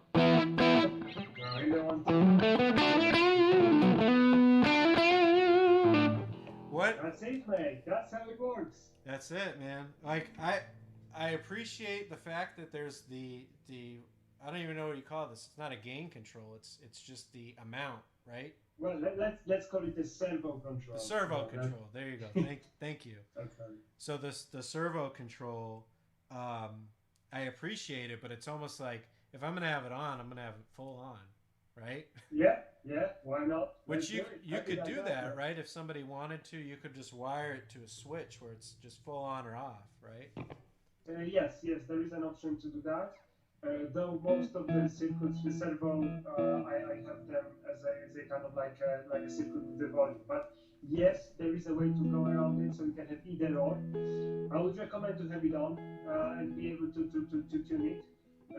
Because some people, especially those which use like single coil pickups with different sensitivity, you may find that you don't want to always go full on.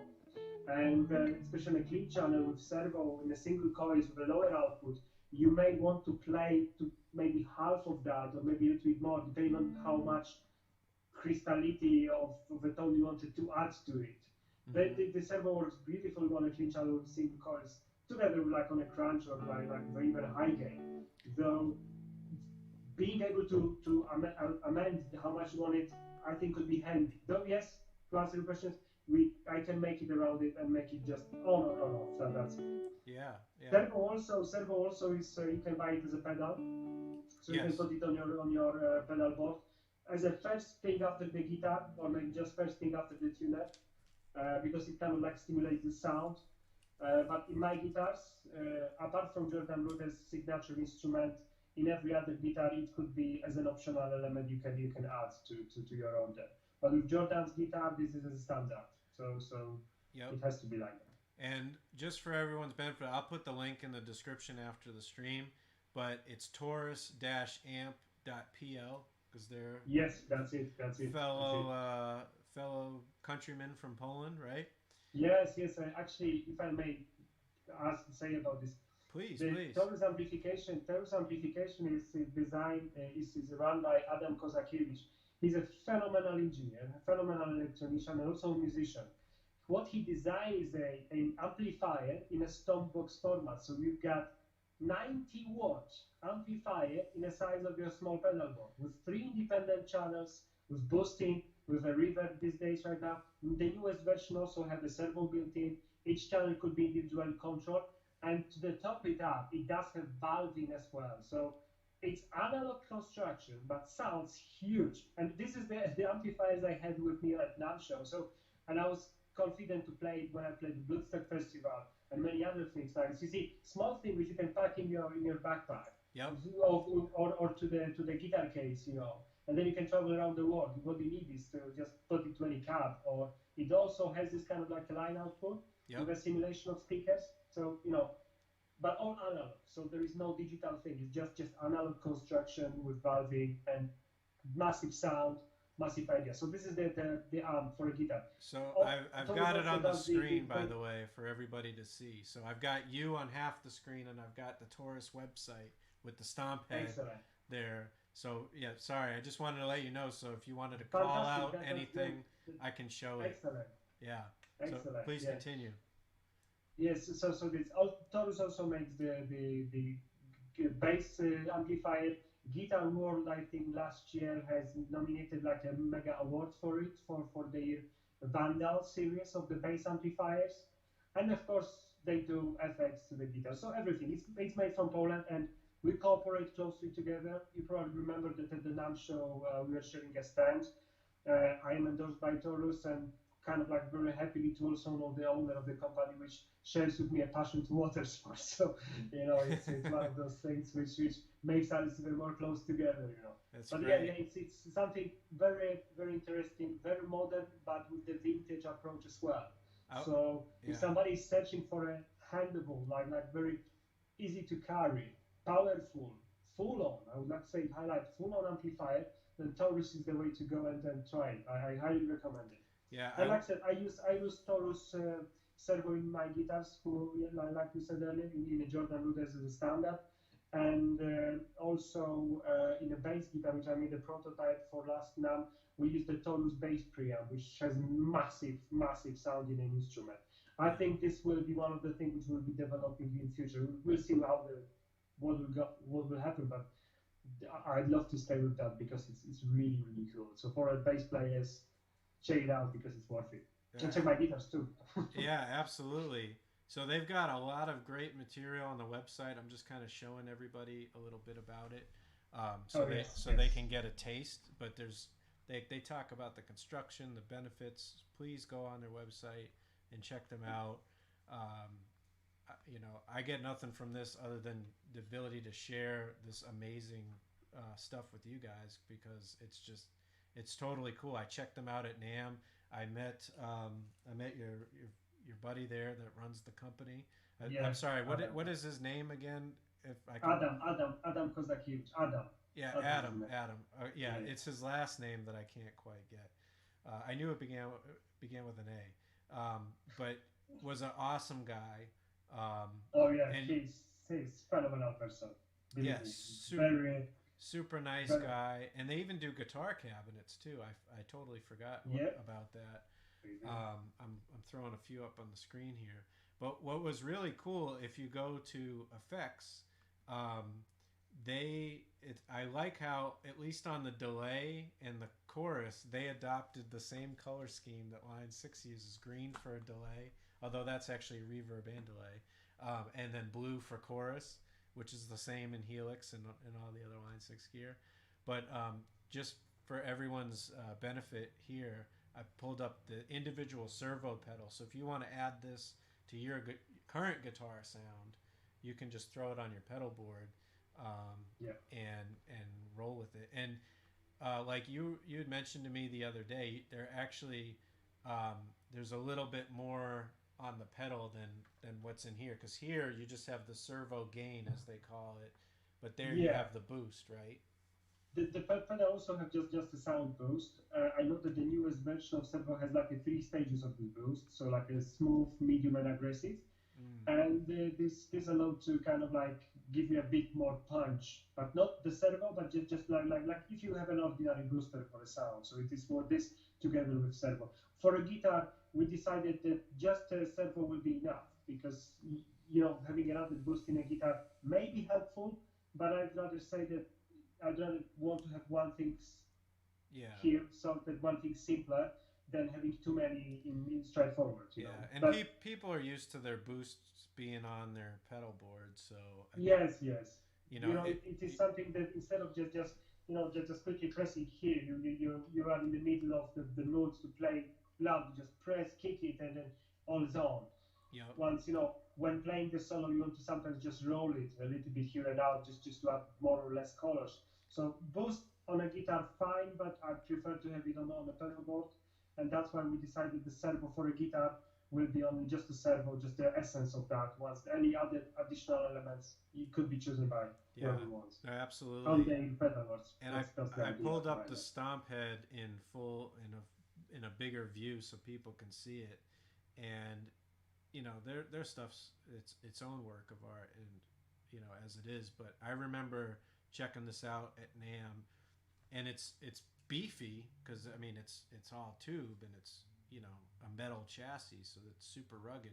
But like you said, you can just throw this in your luggage, and 2.5 kilograms of weight, and you will never be overweighted. If you have a guitar case with a big pocket in front, then you put it into the pocket, and then you can play Wembley Arena if you want to. It's really that handy, and that good to have. That's why it switches to me really quickly, because I wanted to I really wanted to have something which I can travel with, if I need to travel, and I was traveling a little bit last years. And something for an ammo, you need to get to airplane and you are restricted so much. Yep. So, having an amplifier like that, it's a miracle. Yeah, and the And 90 it is watt. very functional. Yeah, the 90 watt isn't really much heavier than the 60 watt. No. There's But all under. both are really. They're all under 3 kilograms, and then you got this. Oh yeah, it's the other one under 2 kilograms. So that's great. But yeah, Stephen has another question for you. Thanks for all the questions, Okay. by the way, Stephen. Thank you. Thanks. He said, "How did you get the attention of Jordan to make a guitar for him?" Okay, it was NAMM show 2018. It was my first NAMM show, and I had this guitar with me. It was one of a couple of guitars, and that was the one which I had. So I made this guitar purely as a prototype and as something which I wanted to start, and NAMM was the day when I decided that I would present it to the public. So I did a bit of a small, like a little teasing, photos of Instagram and videos and things like that, but that was the main thing to demo it at the NAMM show. Together with me, I asked my very close friend Tim Hall, who is a keyboard player from Aonia, from Banta. I was with when we were playing together, and the team went with me, helped me a lot at this show. But also he wanted to see some keyboards and everything related to keyboard. And we were lucky enough because 2 stands away from us or 3 stands away from us, there was a GeoShred stand. GeoShred is yes. Jordan's great thing for everybody. You application on the iPad, iPhone, whatever. And he designed it together with some guys. Oh yeah, you got it. Yes. Excellent. Yeah. So that's how it is. So Jordan was presenting it, and he was on his stand, and team came to me and said, "Hey, look, Jordan is there." I was like, "Whoa, really?" So I just ran to him, asked him for a photo, and I just said to him, "Look, I've got a stand here. I make a guitars. Maybe would you like to come and see?" And he says, "Yes, show me your guitar." Nice. This moment was like, "Whoa, what's happening now?" Yeah. And then he loved this 8-string guitar. He tried the others one as well, and I just felt inspired to make him this instrument, and he asked to do some customization to that. Therefore, this is like a standard, I would say, octane, because that was the name of the instrument. Yep. But based on that, we customized Jordan's guitar.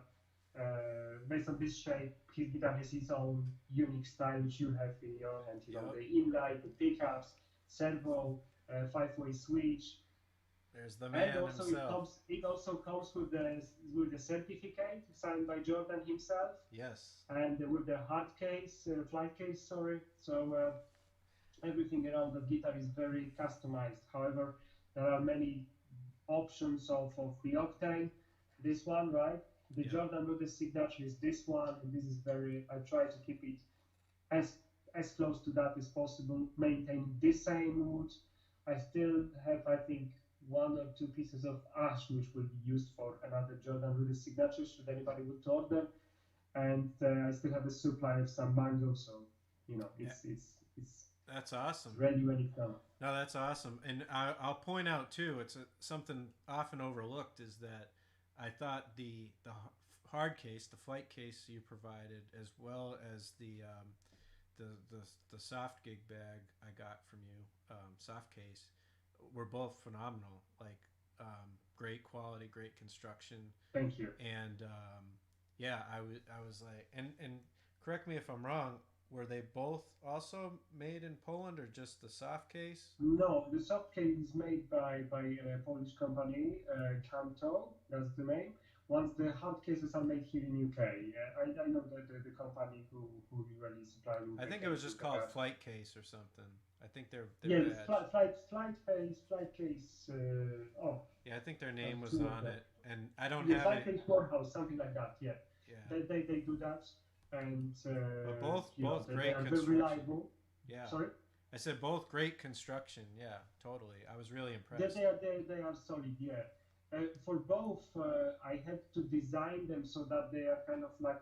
For the soft case, it was pretty natural to follow the shape, but for a hard case, I remember the story that I wanted to put it into the overhead locker in an aeroplane when I was flying to now. And they told me in one of the airlines that there is certain restrictions which I can take a guitar with me. So I designed it around it. And it is literally within this dimensions, 90 by 45 by 10. Yes, something like that. Yeah. And the guitarist fits it just to be perfectly fit there. So Yeah. this. Probably And yes, not in a regional jet, but in a normal. I said probably not in a regional, like the short flights, like 1 hour long, the smaller planes, but your average 747 and all of those. Yeah, that was exact. My first thought was exactly that. Like, oh man, this, like, I was just driving home after I picked it up from you at Nam because I'm only a couple hours away from Anaheim, but I was like, man, I could, because I prefer to travel with a nice soft case like a Reunion Blues or something. But I was like, no, this is a hard case I could travel with because it's perfect dimensions. yeah, that is very important to have it handy. This is to have it comfortable, but in the same time, Yep. it carries the guitar, which does have its power. So Yeah, which I think in this day and age, with everybody trying to make their rigs a lot smaller and using things like Helix or things like the Taurus stomp heads or other things like the Iridium and what else do we have, like atomic amplifier, all the different modelers, right? It's all like, even the big names, right? They logistics is expensive, right? yeah, Um, yeah, so everybody wants to be able, like, whether you're,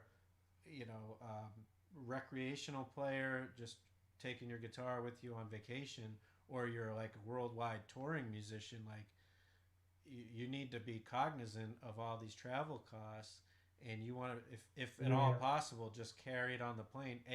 Plus then you don't lose it either.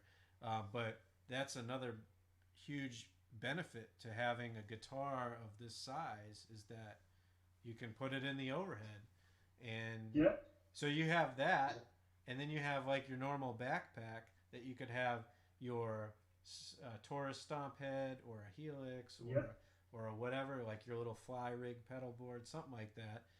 Anything you want. There's so many options. Great time to be a musician, yeah, and you're set. Like, you don't need anything else. That's it. yeah. And then you have eight Absolutely. strings. You don't need a bass player either. So you save money. Yeah, You save money and you saved headaches. yes, exactly. um, That's how it is. Cool, cool. yeah. So I just wanted to just play a few notes here. By the way, that's the Geo Shred. Oh, If people haven't seen this, go check it out. Jordan, I oh think, yeah. was giving it away, the basic one away for free during the all this Yeah, he COVID did stuff. it. He's very generous guy. Just He's awesome. fun. Have you seen his video, his concerts, his live streams? I Yeah, think it's a wonderful thing he did. So inspiring, and also sharing the music with everybody.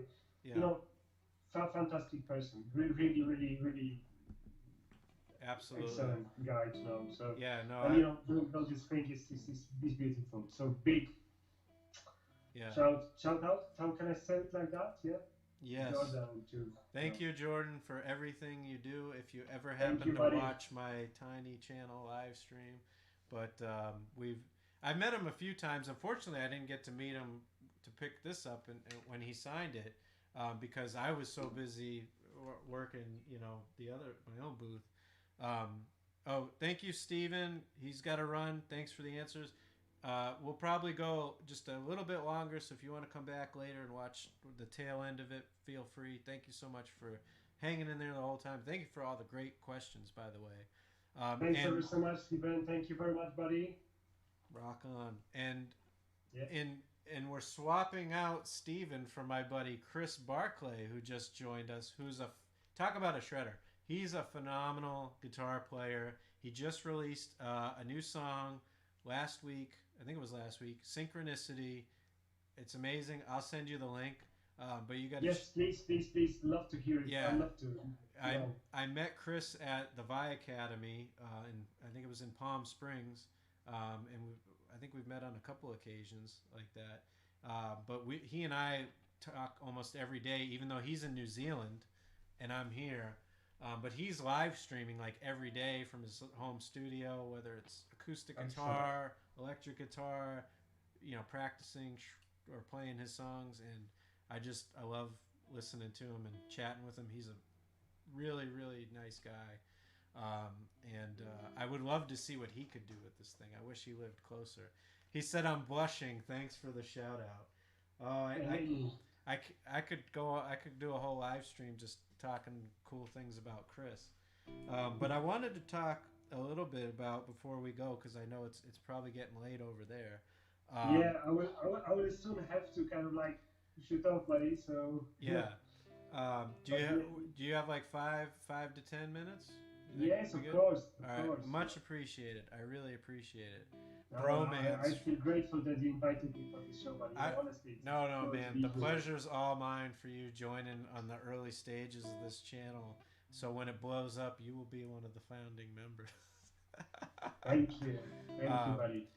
But no, what was interesting, because you were talking about applying the servo to the single coils, and we have a few different. We didn't even talk about the pickup selector options on this, but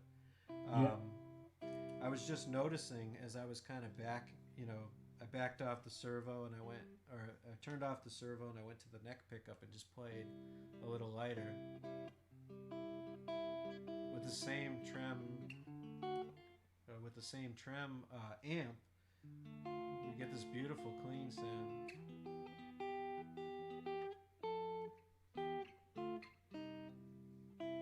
Right? But then we could engage this guy.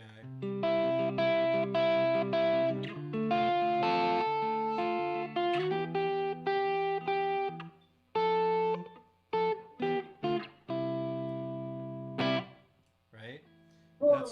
That's with the servo. No, I know. It's nothing to write home about. I like to let the notes ring out and just speak for themselves. But that was the neck position. So just run us through real quick. When we go to the next position coming down from the neck, that's the two outer coils. Is that? Yep. Yeah. Yes. 2 outer So coils. it's like having almost like a neck and a bridge from a Strat on at the same time. Right? Or like the Telecasters both ways. Or Italian. Yeah, exactly. So we got well, I'll just give the same chords here so we get the comparison. So you get a little more gain from that bridge pickup. I can hear it.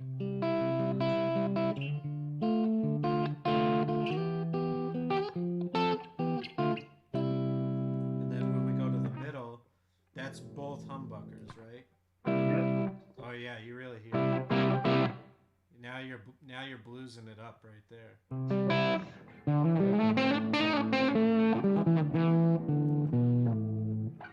Right? Then we've got the next position is the two inner coils, right? Yep. That's a little bit spankier. Where's my pick? I don't even know where my pick went. But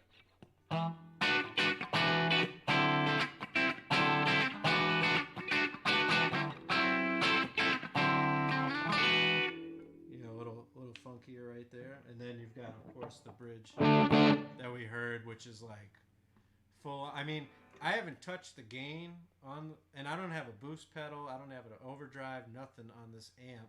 And just from there, I mean, we went, just from the guitar, we went from a jazz, and even if we back off the volume a little.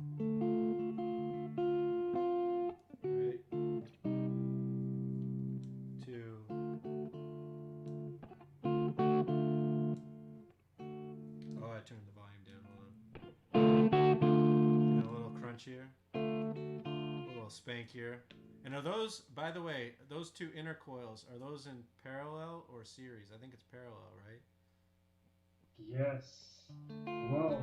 I know the wiring is quite complicated. I opened this thing out here. I have to have a look at this wiring to find it, but yes, that they were like that. Yes. Yeah. I mean, if they were in series, because it does kind of drop a little bit. If they were in series, we'd hear a boost. Right there.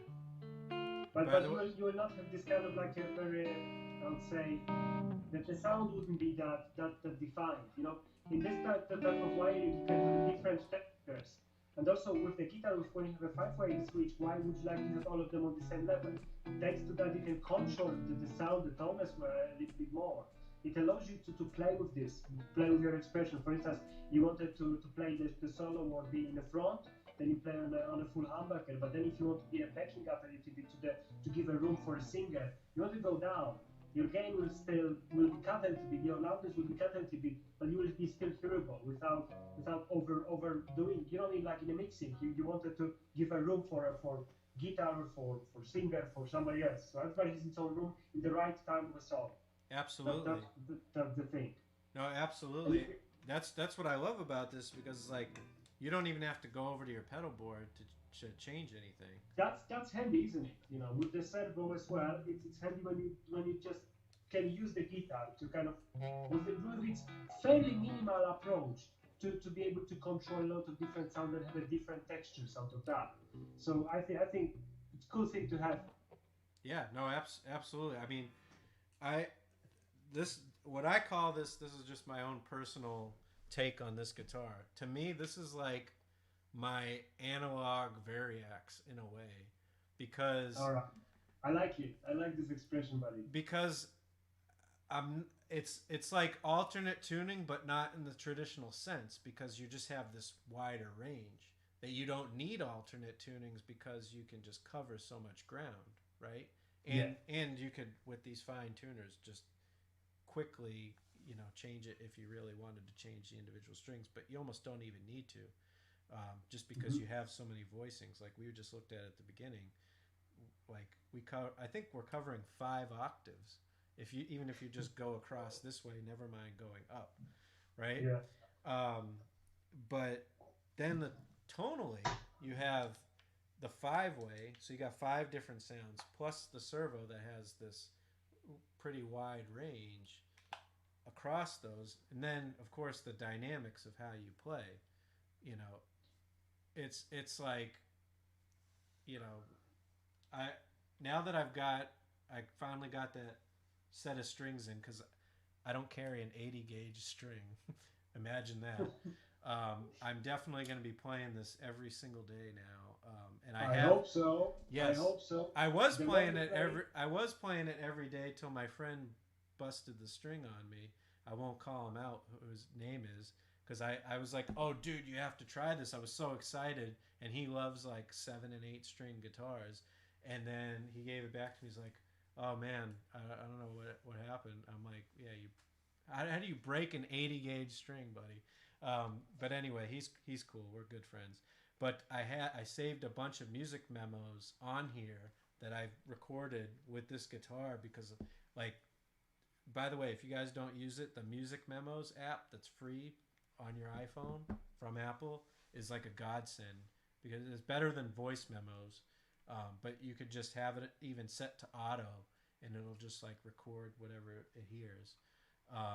But I was just so inspired by trying to figure my way out around this guitar and the available options, right? Like, it's, as you can see, not something I could just be like, oh yeah, like maybe some people, like, my buddy Doug or somebody could just be like, oh yeah, I can figure out something to play with these 9 million, tuning options. But I think if you really sit with it, you'll be surprised of like, oh, I didn't think to approach the guitar that way.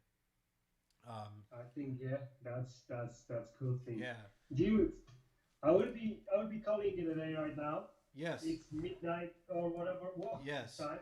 By the way, I'm gonna put this full screen real quick one more time, just so everybody gets a beautiful picture of this guitar while you're still on here, because they need to see this. This is just a work of art. Look at this thing. And I love how you did the laser cut logo there, because that, you guys can't really see it, but that's standing proud off of the face of the guitar. Super cool. And oh, by the way, how many pieces is this neck? 13. 13. Only 13. Only 13. No, that was just something else that I wanted to call out, because it's a beautiful neck. It's super strong. I just love it all around. But dude, thanks so much for hanging out for over 2 hours. It's been my huge pleasure. Like, we don't even need to be streaming. I'm just happy to get your time and talk to you like we're raving the other day.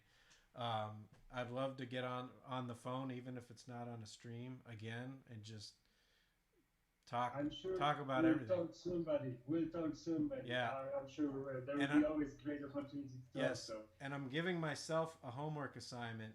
I'm gonna come up. I'm gonna either take one of the ideas I had before or come up with something new.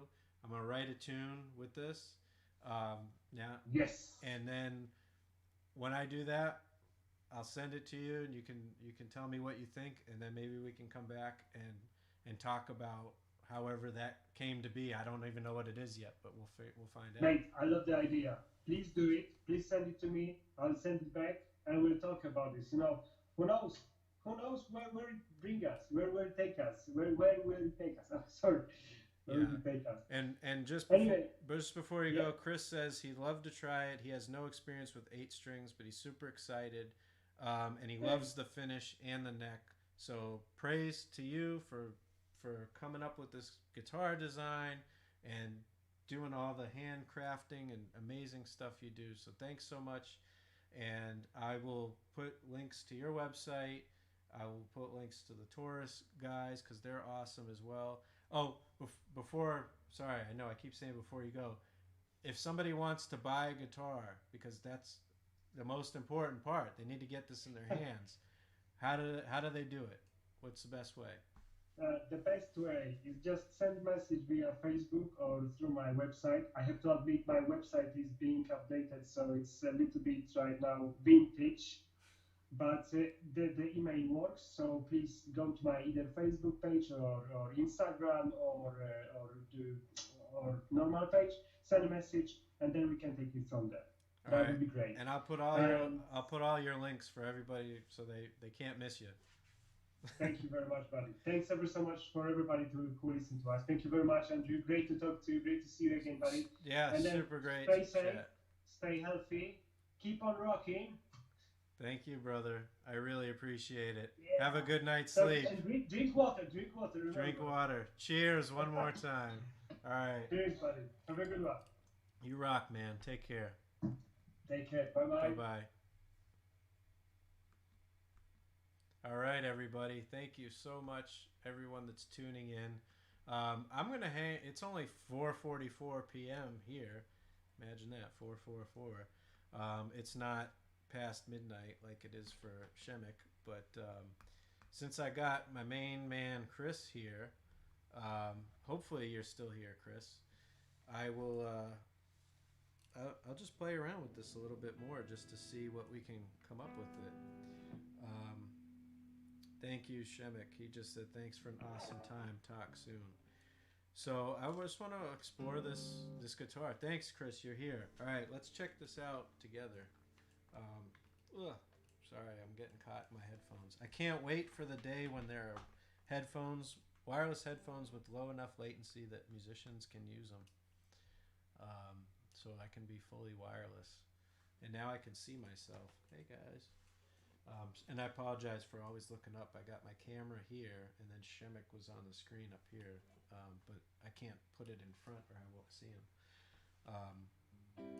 But yeah, let's check this thing out, because in trying to run the stream and run the interview, it's hard to wrap your head around so many crazy tunings. So what we've got here, we've got an E from a bass guitar. Right, and actually, let's, I'll leave it on this amp model, but,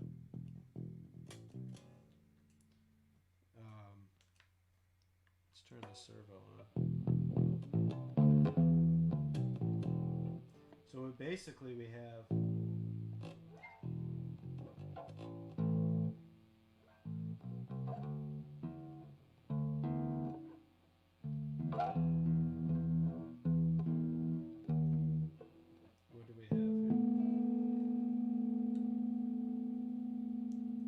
this is actually, shit, I'm trying to remember now. So this is E, right?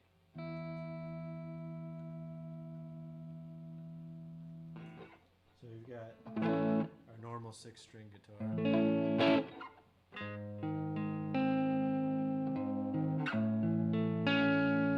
Almost sounded like the tone from Creep by Radiohead.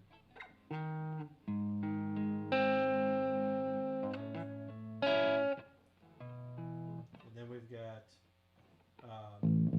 instead of a normal low B that you'd have, I went to low A. That's what's screwing me up. But if we think about it, there we got D.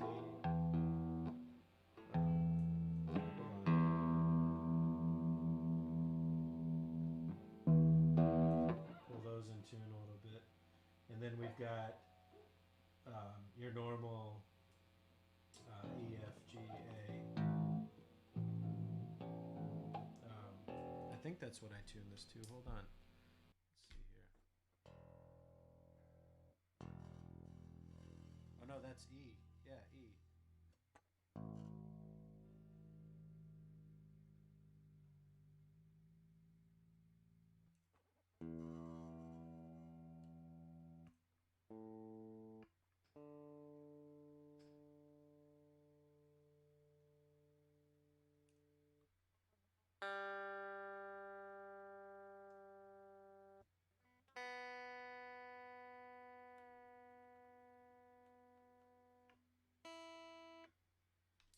Okay.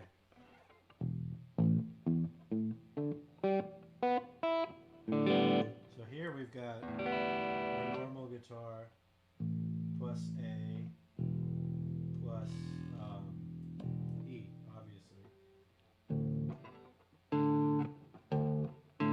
So actually what you could do is you could get those chords. So we could, if we bar a little bit further, so we could go like, instead of that, so we've got let's go to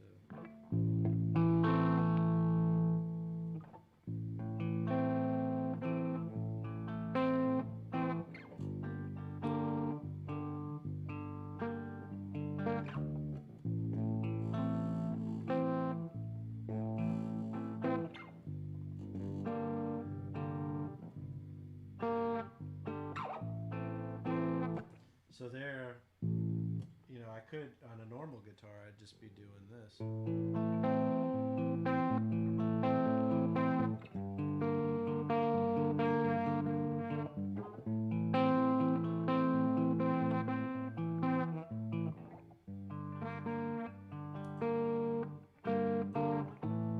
But now I could just add that octave below, and I could be like,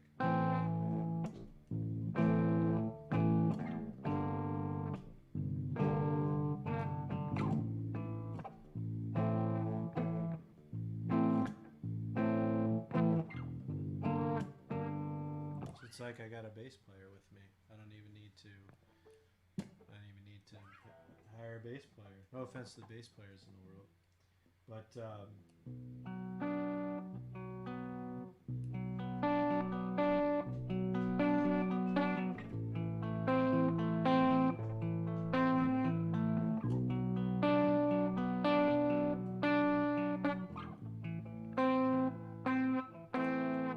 anyway, that's a cool thing you could do is kind of a bass accompaniment. But then, of course, we could go into some crazy high gain. I'm going to go to one of my favorites here. And let me turn this down because that's going to be loud as fuck. You bet it chugs like a mofo? Well, let's find out.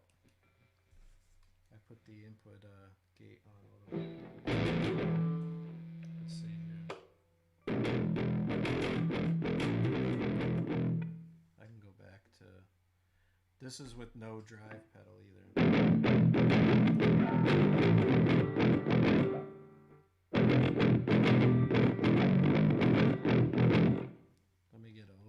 tighter gate there, and turn the decay way down.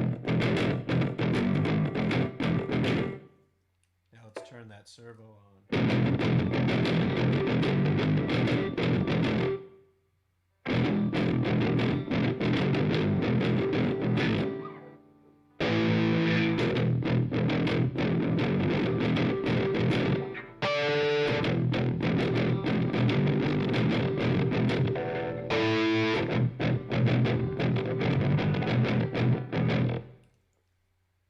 Chugs. Let's throw a little drive pedal in there, just for good measure. Oh man. Little tube screamer.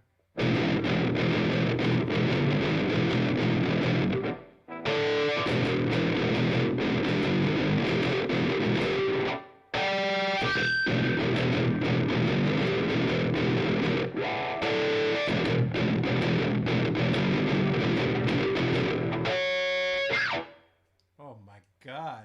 I can't even do a power slide on there. My hand's sweating.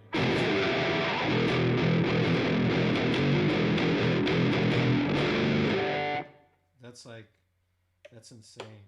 Maybe we'll turn the servo off. But you can hear, though, with that servo off, I mean, it sounds good. But then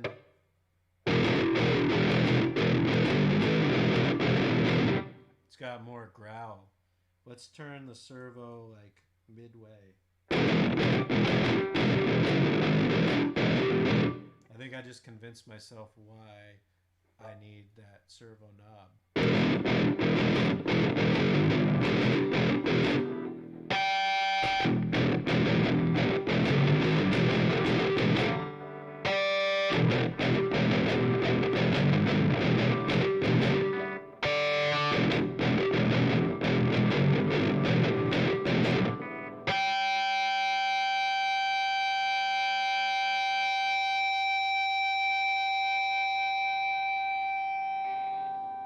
Sustain for days. It's fucking hot as balls out here in California. I know you're getting cold there. It does sound beastly, man.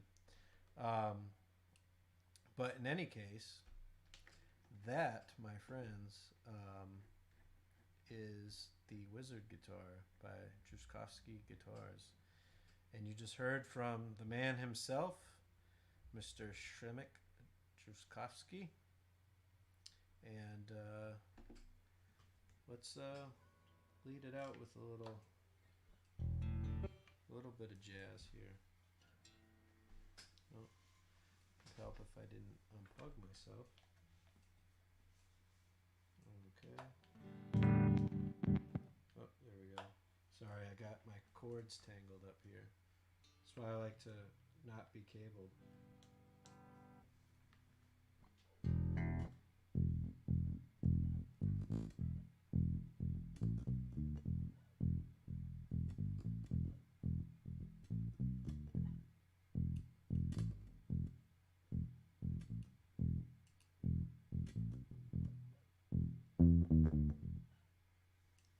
Dude, you could be your own bass player.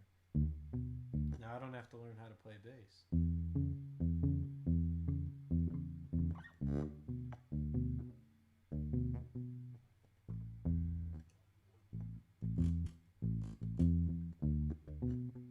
Oh wait, we don't have to go. We don't have to do the fifth here because we already have it. If I did that in drop D, I would.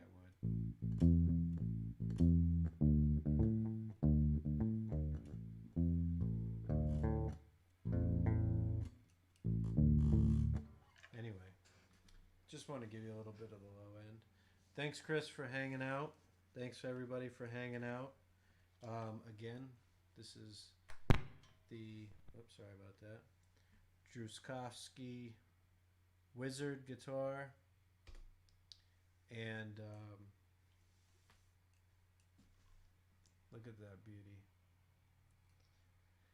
And of course, Przemek doesn't just make this. He makes many other beautiful instruments handcrafted by him in the UK. But of course, he's from the lovely country of Poland. And yeah, thanks for hanging out. It's been a blast, and I'm super happy that for everybody that stayed in, and I'm thankful for all the questions.